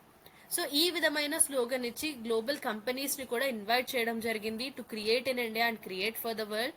So దీనివల్ల ఏంటంటే ఇండియా యొక్క content creators digital platforms and cultural diversity, వీటికి సంబంధించి economic potential ఎంత ఉందనేది highlight చేయడం జరిగింది. So this is the context of this article. So ఈ ఆరెంజ్ ఎకానమీ అంటే ఏంటో చూద్దాం. దీన్నే మనం క్రియేటివ్ ఎకానమీగా కూడా పిలవడం జరుగుతుంది. So it refers to economic activities which are related to creativity, culture, arts, media and intellectual property. So దీనిలో మనకి ఎటువంటి ఇండస్ట్రీస్ ఇంక్లూడ్ అయి ఉన్నాయంటే film and television industry, music, dance, performing arts, design, fashion, architecture, animation and gaming, digital content creation, publishing and advertising. So ఇవన్నీ కూడా మనకు orange economy లేదా creative economy కిందకు వస్తాయి. సో ఇటువంటి టర్మినాలజీస్ మనకి ఎగ్జామినేషన్ పాయింట్ ఆఫ్ వ్యూలో చాలా important. Try to remember the definition of this and దీని కిందకి ఏ ఇండస్ట్రీస్ అనేవి దీనిలో ఇంక్లూడ్ అయి ఉన్నాయి అనేది కూడా important. Try to remember this list, right? So let's have a look at the key features of orange economy. So ఈ orange economy యొక్క మేజర్ ఫీచర్స్ ఏంటో చూద్దాం. ఇది human creativity, ideas and innovation పైన డిపెండ్ అయి ఉంది. And it converts cultural and intellectual expressions into economic value. So మనకున్న ఈ కల్చరల్ వాల్యూస్ ఏవైతే ఉన్నాయో వీటిని మనం ఎకనామిక్ వాల్యూగా కన్వర్ట్ చేయొచ్చు. అండ్ దీని ద్వారా ఎంప్లాయ్మెంట్ జనరేట్ అవుతుంది, పర్టికులర్లీ యూత్ అండ్ విమెన్ కి సంబంధించి ఎంప్లాయ్మెంట్ జనరేట్ అవుతుంది. అండ్ ఇది ఇండియా యొక్క సాఫ్ట్ పవర్ ని కూడా ఎన్హాన్స్ చేస్తుంది, so that we can have a global influence through culture. So culture ద్వారా మనం గ్లోబల్ ఇన్ఫ్లుయెన్స్ ని కూడా ఎన్హాన్స్ చేయొచ్చు. And protected and driven by IPR, intellectual properties యొక్క protection, and it is driven by this IPR. So these are the key features of this orange economy. So what is it significance for India? ఇండియాకు సంబంధించి ఈ orange economy యొక్క importance ఏముందో చూద్దాం. Economic growth. India యొక్క entertainment sector యొక్క value చూసినట్లయితే మనకు $28 million ఉంది, రైట్? అండ్ ఇంకా వచ్చే కొన్ని ఇయర్స్ లో ఇది $100 million ని క్రాస్ అవుతుంది అని ఎక్స్పెక్ట్ చేస్తున్నాం, right? And then massive employment potential. So ఈ క్రియేటివ్ ఎకానమీ వలన చాలా మంది పర్సన్స్ కి than manufacturing it will give more employment opportunities. So manufacturing తో కంపేర్ చేసుకున్నప్పుడు క్రియేటివ్ ఎకానమీలో ఎక్కువ మందికి ఎంప్లాయ్మెంట్ వచ్చే ఛాన్స్ ఉంది, especially media, animation, design and digital art వంటి సెక్టర్స్ లో ఎంప్లాయ్మెంట్ పొటెన్షియల్ అనేది చాలా ఎక్కువగా ఉంది. Then soft power projection. Indian culture, films, music ఇవన్నీ global exports. So this strengthens India's cultural diplomacy. So వీటి ద్వారా ఇండియా యొక్క కల్చరల్ డిప్లొమసీ కూడా స్ట్రెంథన్ అవుతుంది. Then inclusivity and diversity. So దీనివల్ల ఏంటంటే మనకు రీజనల్ లాంగ్వేజెస్ ప్రమోట్ అవుతాయి, లోకల్ ఆర్టిస్ట్ ని ప్రమోట్ చేయగలం, అదేవిధంగా కమ్యూనిటీ పార్టిసిపేషన్ కూడా ఇంక్రీజ్ అవుతుంది. Finally we can foster identity and innovation. Then empowerment through technology. Tools like Adobe, they are being used to empower teachers and students across India, showing the social value of creativity. So మనకి recent times లో చూసినట్లయితే teachers and students ని కూడా technology ద్వారా మనం empower చేయడం జరిగింది, right? So దీనివల్ల మనకు ఇండియాలో ఆరెంజ్ ఎకానమీకి చాలా సిగ్నిఫికెన్స్ ఉంది, ఎంప్లాయ్మెంట్ జనరేషన్ కి సంబంధించి, అదేవిధంగా సాఫ్ట్ పవర్ ప్రొజెక్షన్. సో ఈ విధంగా it is very important for India. So ఇప్పటి వరకు మనం ఈ ఆరెంజ్ ఎకానమీకి సంబంధించి డిస్కస్ చేసుకున్నాం. So hope you are clear with that. Now let's have a look at a prelims question on this particular topic. With reference to orange economy, consider the following statements. And ఇక్కడ మనం correct statements ని identify చేయాల్సి ఉంటుంది. So the statements are, it refers to economic activities based on creativity, culture and intellectual property. So orange economy లో మనకి ఎటువంటి economic activities ఉంటాయంటే those activities based on creativity, culture and intellectual property. So yes, it's a correct statement. Second statement ఏంటంటే it plays a significant role in generating employment and national income, often surpassing traditional manufacturing and growth potential. So growth potential పరంగా చూసినట్లయితే orange economy అనేది ఎక్కువ employment ని generate చేయగలదు, అదేవిధంగా national income ని కూడా జనరేట్ చేసే పొటెన్షియల్ ఉంది compare to this traditional manufacturing. So traditional manufacturing sector ఏదైతే ఎంప్లాయ్మెంట్ జనరేట్ చేస్తుందో, ఏదైతే నేషనల్ ఇన్కమ్ జనరేట్ చేయడం జరుగుతుందో దానిని దాటి కూడా ఇంకా ఎక్కువ ఎంప్లాయ్మెంట్ ని, నేషనల్ ఇన్కమ్ ని కూడా జనరేట్ చేసే కెపాసిటీ ఆ పొటెన్షియల్ అనేది ఆరెంజ్ ఎకానమీకి ఉంది అనేది మన second statement. So yes, it's also a correct statement. So here you can eliminate this options, right, B and C. Then our third statement is the term orange economy was coined by the World Bank to promote digital infrastructure in developing nations. So developing countries లో digital infrastructure ని promote చేయడం కోసం world bank ఈ విధంగా orange economy అనే term ని తీసుకురావడం జరిగింది అనేది మన third statement. So this is a wrong statement. So the correct answer is A, 1 and 2 only. So let's have a look at the explanation for this question. So statement 1 is correct because yes, orange ఎకానమీలో మనకు media, arts, design, film and software based on human creativity and culture, ఈ విధమైన industries అన్ని involve అయి ఉన్నాయి orange ఎకానమీలో. So first statement is correct.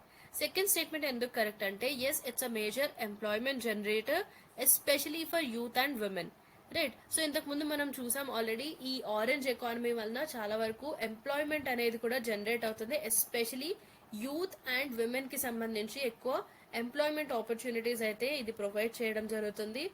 And it is growing faster than many traditional sectors. So మనకి ప్రస్తుతం ఉన్న ట్రెడిషనల్ మ్యానుఫ్యాక్చరింగ్ సెక్టర్స్ తో కంపేర్ చేసుకున్నప్పుడు వాటికంటే చాలా ఫాస్ట్ గా ఇది గ్రో అవుతుంది. సో సెకండ్ స్టేట్మెంట్ కూడా కరెక్ట్. థర్డ్ స్టేట్మెంట్ ఎందుకు ఇన్కరెక్ట్ అంటే ఈ టర్మ్ ని it was popularised by Inter American Development Bank, not the World Bank. So question లో మనకు వరల్డ్ బ్యాంక్ అని ఇవ్వడం జరిగింది, అందుకే ఇది wrong statement. So it was popularised by the Inter American Development Bank, IDB. Do remember this, right. So let's move forward to the next article. So next article is Vizhinjam port set to boost South Asia's maritime trade. So దీని యొక్క context ఏంటంటే మన prime minister Narendra Modi he has inaugurated this Vizhinjam international sea port. ఇది కేరళలో ఉంది and it has strategically located all weather deep sea port. So దీని యొక్క location, అదేవిధంగా కొన్ని ఇంపార్టెంట్ పాయింట్స్ ఏవైతే మనం డిస్కస్ చేస్తామో that would be important for us from prelims point of view.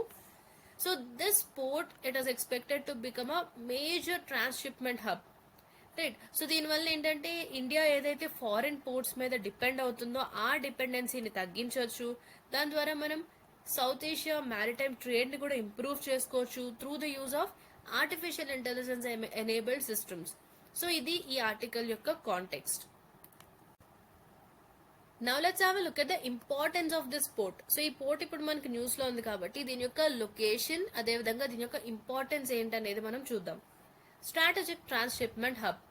So it is positioned to handle a major share of India's container cargo, which is currently routed via foreign ports like Colombo and Singapore. So ప్రస్తుతం శ్రీలంకలోని Colombo airport, అదేవిధంగా Singapore airport, ఈ route లో వెళ్తున్న మన container cargo ఏదైతే ఉందో దానిలో majority of the share ఇప్పుడు ఈ విలింజమ్ పోర్ట్ ద్వారా జరుగుతుంది, right. Then technology driven port.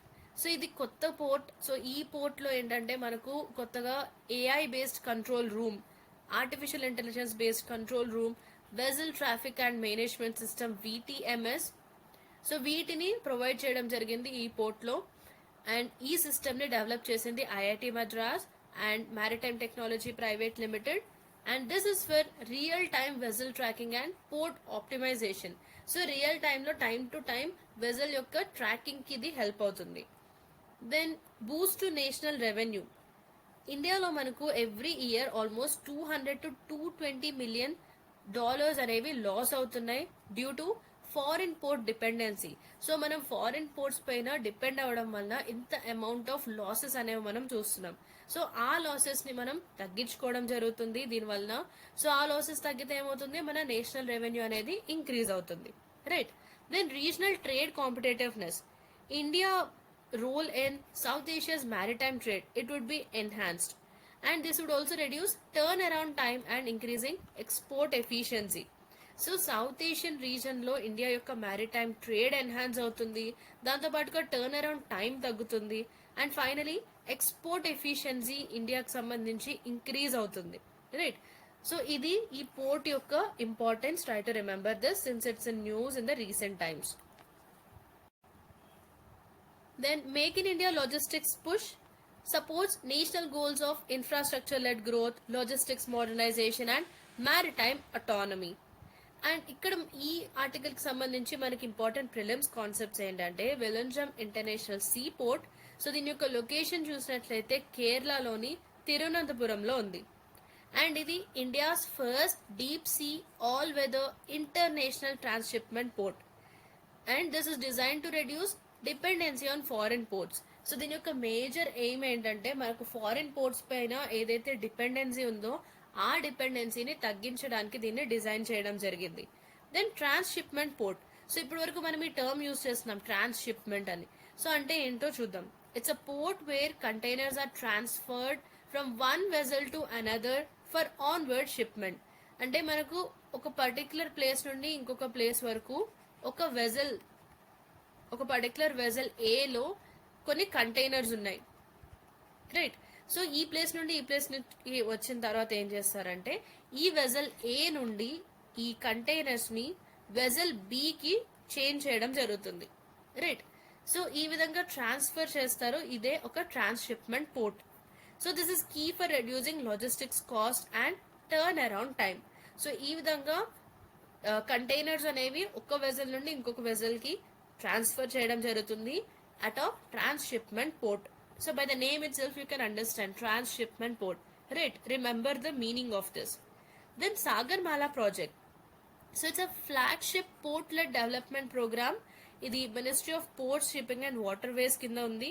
And దీని యొక్క మేజర్ ఎయిమ్ ఏంటంటే ఇండియా యొక్క పోర్ట్ ఇన్ఫ్రాస్ట్రక్చర్ అండ్ లాజిస్టిక్స్ ని మోడర్నైజ్ చేయడమే దీని యొక్క aim, right. Do remember this Sagarmala project. Go through the basics of this Sagarmala project also. Then our next article is Satavahana era inscriptions found in Telangana's Peddapalli. So దీని యొక్క context ఏంటంటే recent గా archaeological survey of India ఒక epigraphical survey చేయడం జరిగింది in Gundaram reserve forest near Peddapalli, Telangana. So దీని వల్ల ఇక్కడ మనకు 11 ఇన్స్క్రిప్షన్స్ డిస్కవర్ చేయడం జరిగింది dating from 1st century BCE to 6th century CE. And these inscriptions they provide new insights into the Satavahana ఎరా. సో ఈ కొత్తగా డిస్కవర్ చేసిన 11 ఇన్స్క్రిప్షన్స్ ఏవైతే ఉన్నాయో వీటి వల్ల మనకు శాతవాహన టైంకి సంబంధించి కొత్త విషయాలు తెలిసే అవకాశం ఉంది. And early political and religious history of Deccan reason లో ఎర్లీ పొలిటికల్ హిస్టరీ ఏ విధంగా ఉంది, రిలీజియస్ హిస్టరీ ఏ విధంగా ఉంది. సో ఇవన్నీ కూడా మనకు ఈ ఇన్స్క్రిప్షన్స్ ద్వారా తెలుస్తాయి. So this is the context of this article. Let's have a look at the historical background. Satavahanas 1st century BCE to 3rd century CE. So earliest post Mauryan dynasties in the Deccan region లో మనం చూసినట్లయితే Mauryan dynasty తర్వాత వచ్చిన dynasties లో earliest dynasty Satavahana dynasty. And ఈ dynasty మనకి ఎక్కువగా Brahmanism and Buddhism ని ప్యాట్రనైజ్ చేయడం జరిగింది. Then epigraphy in Deccan. Early inscriptions they often used Prakrit and early Brahmi script. So ఈ ఎర్లీ ఇన్స్క్రిప్షన్స్ మనం చూసినట్లయితే ఎక్కువగా వీటిలో ప్రాకృత్ లాంగ్వేజ్ యూజ్ చేశారు అండ్ ఎర్లీ బ్రాహ్మీ స్క్రిప్ట్ ని యూజ్ చేయడం జరిగింది. So they serve as major sources of regional political history. So ఆ పర్టికులర్ రీజన్ లో ఏ విధమైన పొలిటికల్ హిస్టరీ ఉంది అని తెలుసుకోవడానికి ఇది ఒక మేజర్ సోర్స్ గా ఉంది. Then Chutu dynasty. So it's a lesser known lineage that ruled parts of the Deccan, possibly linked to this new inscriptions. So ఈ చుటూ డైనాసిటీ అంత ఫేమస్ డైనాసిటీ, అంత తెలిసిన డైనాసిటీ కాదు, but it ruled parts of Deccan. So Deccan లో కొన్ని parts లో rule చేయడం జరిగింది and these are possibly link to these new inscriptions. Then coming to the Buddhist patronage. ఈ ఇన్స్క్రిప్షన్ లో మనకు కేవ్ డొనేషన్స్, బుద్ధిస్ట్ మాక్స్ కి సంబంధించిన కేవ్ డొనేషన్స్ కి రిఫరెన్సెస్ ఉన్నాయి, right. So that suggests religious tolerance and support. So this is the historical background. So ఈ discovery యొక్క significance లేదా ఇంపార్టెన్స్ ఏంటంటే కల్చరల్ హిస్టారికల్ వాల్యూ. సో ఇది పొలిటికల్ అఫిలియేషన్స్, ఆ టైంలో ఉన్న political affiliations and language, script, religious symbols, social relations ఏ విధంగా ఉన్నాయి వీటిపైన చాలా ఇంపార్టెంట్ డేటాని ప్రొవైడ్ చేయడం జరుగుతుంది. So it has a lot of cultural and historical value. Then reference to the Satavahana prince. So it mentions Kumara Hakushri. So ఈ పర్సన్ ఒక శాతవాహన ప్రిన్స్ గా identify చేయబడ్డారు and this deepens our understanding of regional dynastic politics. Then religious symbolism. So it's a unique inscription. It shows a trident and damru. So ఇదేంటంటే మనకు political authority Shaivite religious elements కి మధ్య ఒక link ఉన్నట్టుగా మనకు తెలుస్తుంది. Then earliest iconographic integration. So south ఇండియాలో for the first time here we can see religious iconography was used to assert political legitimacy and it strengthens Telangana's ancient record. So it enhances archaeological richness of the state. So Telangana state లో మనకు ఎంత archaeological richness ఉంది, ancient records ఎంత వరకు ఉన్నాయి అనేది మనకు ఈ ఇన్స్క్రిప్షన్స్ యొక్క డిస్కవరీ ద్వారా తెలుస్తుంది. And also the role of Telangana in early Indian history, right? So this is the importance of this discovery. Our next article is GST collection hits record high of 2.37 lakh crore rupees in April. So దీని యొక్క context ఏంటంటే India యొక్క GST అంటే goods and services tax collection అనేది all time high record అయింది. That is 2.37 lakh crore rupees in April 2025. So year on year growth చూసుకున్నట్లయితే ఇది 12.6% growth జరిగింది. And this surge it reflects strong economic activity. So ఇంత high collection ఎందుకు వచ్చింది అంటే మనకు స్ట్రాంగ్ ఎకనామిక్ యాక్టివిటీ ఉంది, బెటర్ కంప్లైంట్స్ జరిగింది, అదేవిధంగా year and reconciliation by businesses.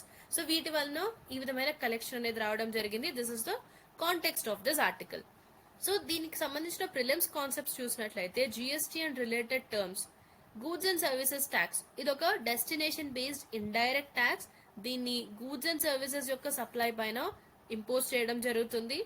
And దీన్ని ఏ కాన్స్టిట్యూషన్ అమెండ్మెంట్ యాక్ట్ ద్వారా ఇంట్రడ్యూస్ చేశారంటే it is 101st constitution amendment act of 2016. Remember this. And దీన్ని రోల్ అవుట్ చేసిన డేట్ July 1st, 2017.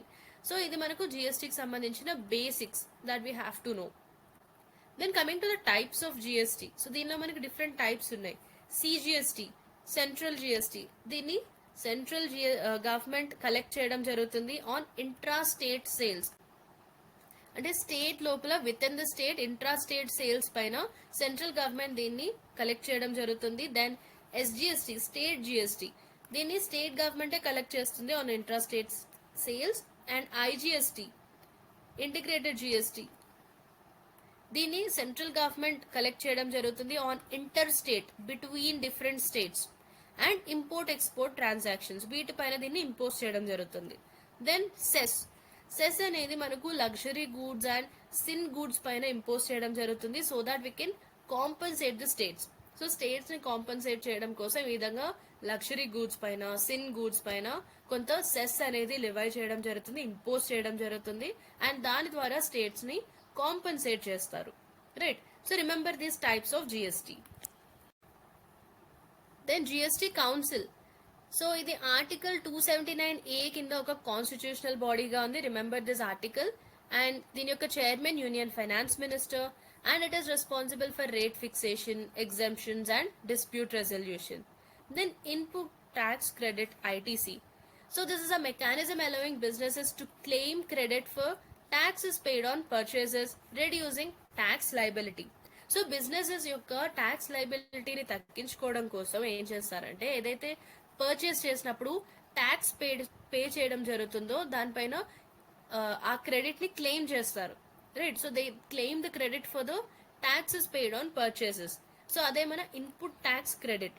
సో ఈ inputs ఏవైతే పర్చేస్ చేస్తారో దానిపైన పే చేసిన ట్యాక్స్ పైన క్రెడిట్ ని క్లెయిమ్ చేయడం జరుగుతుంది. Then inverted duty structure. It occurs when tax on inputs is more than tax rate on final product leading to refund issues. So ఇది ఎప్పుడు జరుగుతుందంటే ఇన్వర్టెడ్ డ్యూటీ స్ట్రక్చర్ ఇన్పుట్స్ పైన ఉన్న ట్యాక్స్ రేట్ అనేది final product పైన ఉన్న tax rate కంటే ఎక్కువ ఉన్నప్పుడు జరుగుతుంది. దెన్ ఈ way bill. So it's electronic document required for inter state movement of goods, right? So 50,000 కంటే ఎక్కువ వర్త్ ఉన్న గూడ్స్ ని గనక మనం ఇంటర్ స్టేట్, ఒక స్టేట్ నుండి ఇంకొక స్టేట్ కి మూవ్ చేస్తున్నట్లయితే ఈ వే బిల్ అనే ఒక ఎలక్ట్రానిక్ డాక్యుమెంట్ అనేది కావాలి, right?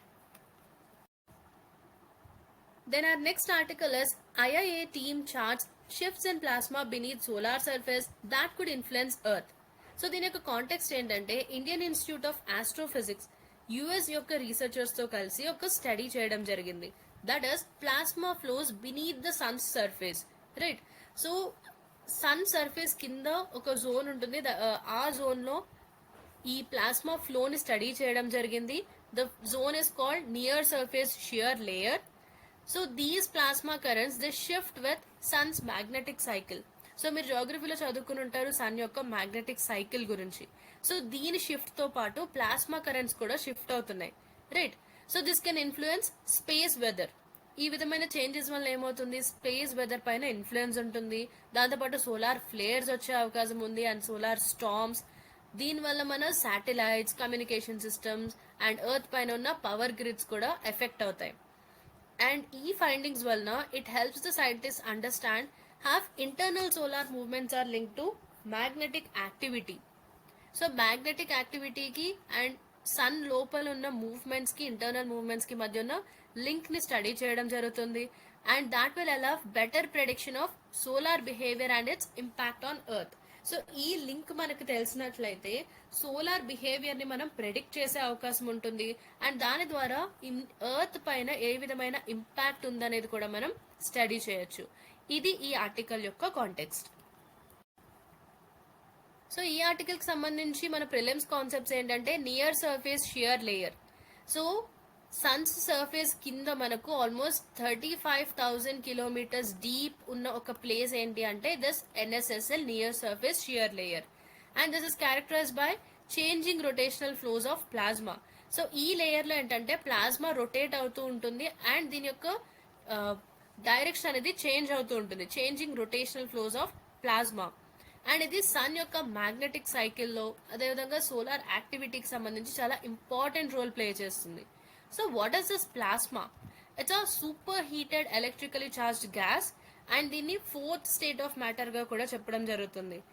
And sun it is primarily made of plasma. Then solar magnetic pulse. It's a cyclic change in sun's magnetic field. So మనం చదువుకుని ఉంటాం జోగ్రఫీలో ఈ 11 ఇయర్ సైకిల్ కి సంబంధించి. సన్ యొక్క మ్యాగ్నెటిక్ ఫీల్డ్ ఈ విధమైన 11 ఇయర్ సైకిల్ ని ఫాలో అవుతుంది. ఈ సైక్లిక్ చేంజ్ నే మనం సోలార్ మ్యాగ్నెటిక్ పల్స్ గా పిలుస్తాం. దీనివల్ల ఏమవుతుందంటే it triggers sun spots, sun flares and coronal mass ejections. So coronal mass ejections పైన కూడా ఎర్లియర్ క్వశ్చన్స్ అడగడం జరిగింది. So be careful with these concepts. Then Coriolis force on the sun. So earth లానే sun యొక్క rotation కూడా Coriolis like effects ని create చేస్తుంది. Right. So this will influence the flow of plasma and circulation patterns. So do remember Coriolis force earth paine kaadu sun paina kuda untundi. Right. So these are some important prelims concepts related to this article. Remember these. Here is the last article for today. Red Admiral butterfly seen for the first time in Himachal.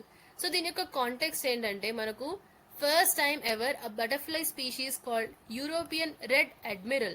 It has been spotted in Himachal Pradesh near Dharamshala and Dhauludar mountains. So ఈ place లో recent గా దీన్ని spot చేయడం జరిగింది for the first time. Remember the place where it was found. So ఈ butterfly ఏంటంటే across continents, ఒక continent నుండి ఇంకొక కాంటినెంట్ కి మైగ్రేట్ అవుతూ ఉంటుంది. అండ్ ఒక బటర్ఫ్లై సర్వే చేయడం జరిగింది రీసెంట్ గా. సో ఆ సర్వేలో ఇది హిమాచల్ ప్రదేశ్ లో ఉన్నట్టుగా దీని ప్రెజెన్స్ ని కన్ఫర్మ్ చేయడం జరిగింది. సో ఇది ఎందుకు ఇంపార్టెంట్ అంటే it adds to the states butterfly diversity, taking the total number of documented species in Himachal to 440. So Himachal Pradesh లో చాలా ఎక్కువగా బటర్ఫ్లై డైవర్సిటీ ఉంది. Different different species of butterfly ని ఇంతకు ముందు మనం డిస్కవర్ చేయడం జరిగింది. అండ్ ఈ పర్టికులర్ డిస్కవరీతో హిమాచల్ ప్రదేశ్ లో ఉన్న డాక్యుమెంటెడ్ స్పీషీస్ ఆఫ్ బటర్ఫ్లైస్ 440కి రీచ్ అయ్యాయి. And it highlights the region's ecological richness. Then let's have a look at some basics about European Red Admiral. ఇది ఒక మైగ్రేటరీ బటర్ఫ్లై స్పీషీస్. సో ఇంతకు ముందు మనం ఆల్రెడీ చెప్పుకున్నాం, ఇది ఒక కాంటినెంట్ నుండి ఇంకొక కాంటినెంట్ కి మైగ్రేట్ అవుతూ ఉంటుంది. సో దీన్ని మనం ఏ కాంటినెంట్స్ లో చూడొచ్చు అంటే like Europe, north Africa, Asia లాంటి కాంటినెంట్స్ లో చూడొచ్చు. బట్ ఇండియాలో ఎస్పెషలీ హిమాచల్ ప్రదేశ్ లో మనం ఇది ఫస్ట్ టైం చూస్తున్నాం. And it is known for long distance seasonal migrations. So ఇది ఎక్కువగా దేనికి ఫేమస్ అంటే చాలా లాంగ్ డిస్టెన్స్ ఇది సీజనల్ గా మైగ్రేట్ అవుతూ ఉంటుంది. So these are the basics that you have to remember. Species in news అనే టాపిక్ కూడా మనకు ప్రిలిమ్స్ పాయింట్ ఆఫ్ వ్యూలో చాలా ఇంపార్టెంట్. రీసెంట్ టైమ్స్లో ఏవైతే స్పీషీస్ న్యూస్లో ఉంటాయో వాటిపైన కూడా మనకు రెగ్యులర్గా క్వశ్చన్స్ అడగడం జరుగుతూ ఉంటుంది. So try to remember these basic details about this discovery. So that's all about the important articles of today. So hope you have liked this video. Please do like, share and subscribe to our channel for more interesting content for UPSC, and thank you so much for watching this session. Bye bye.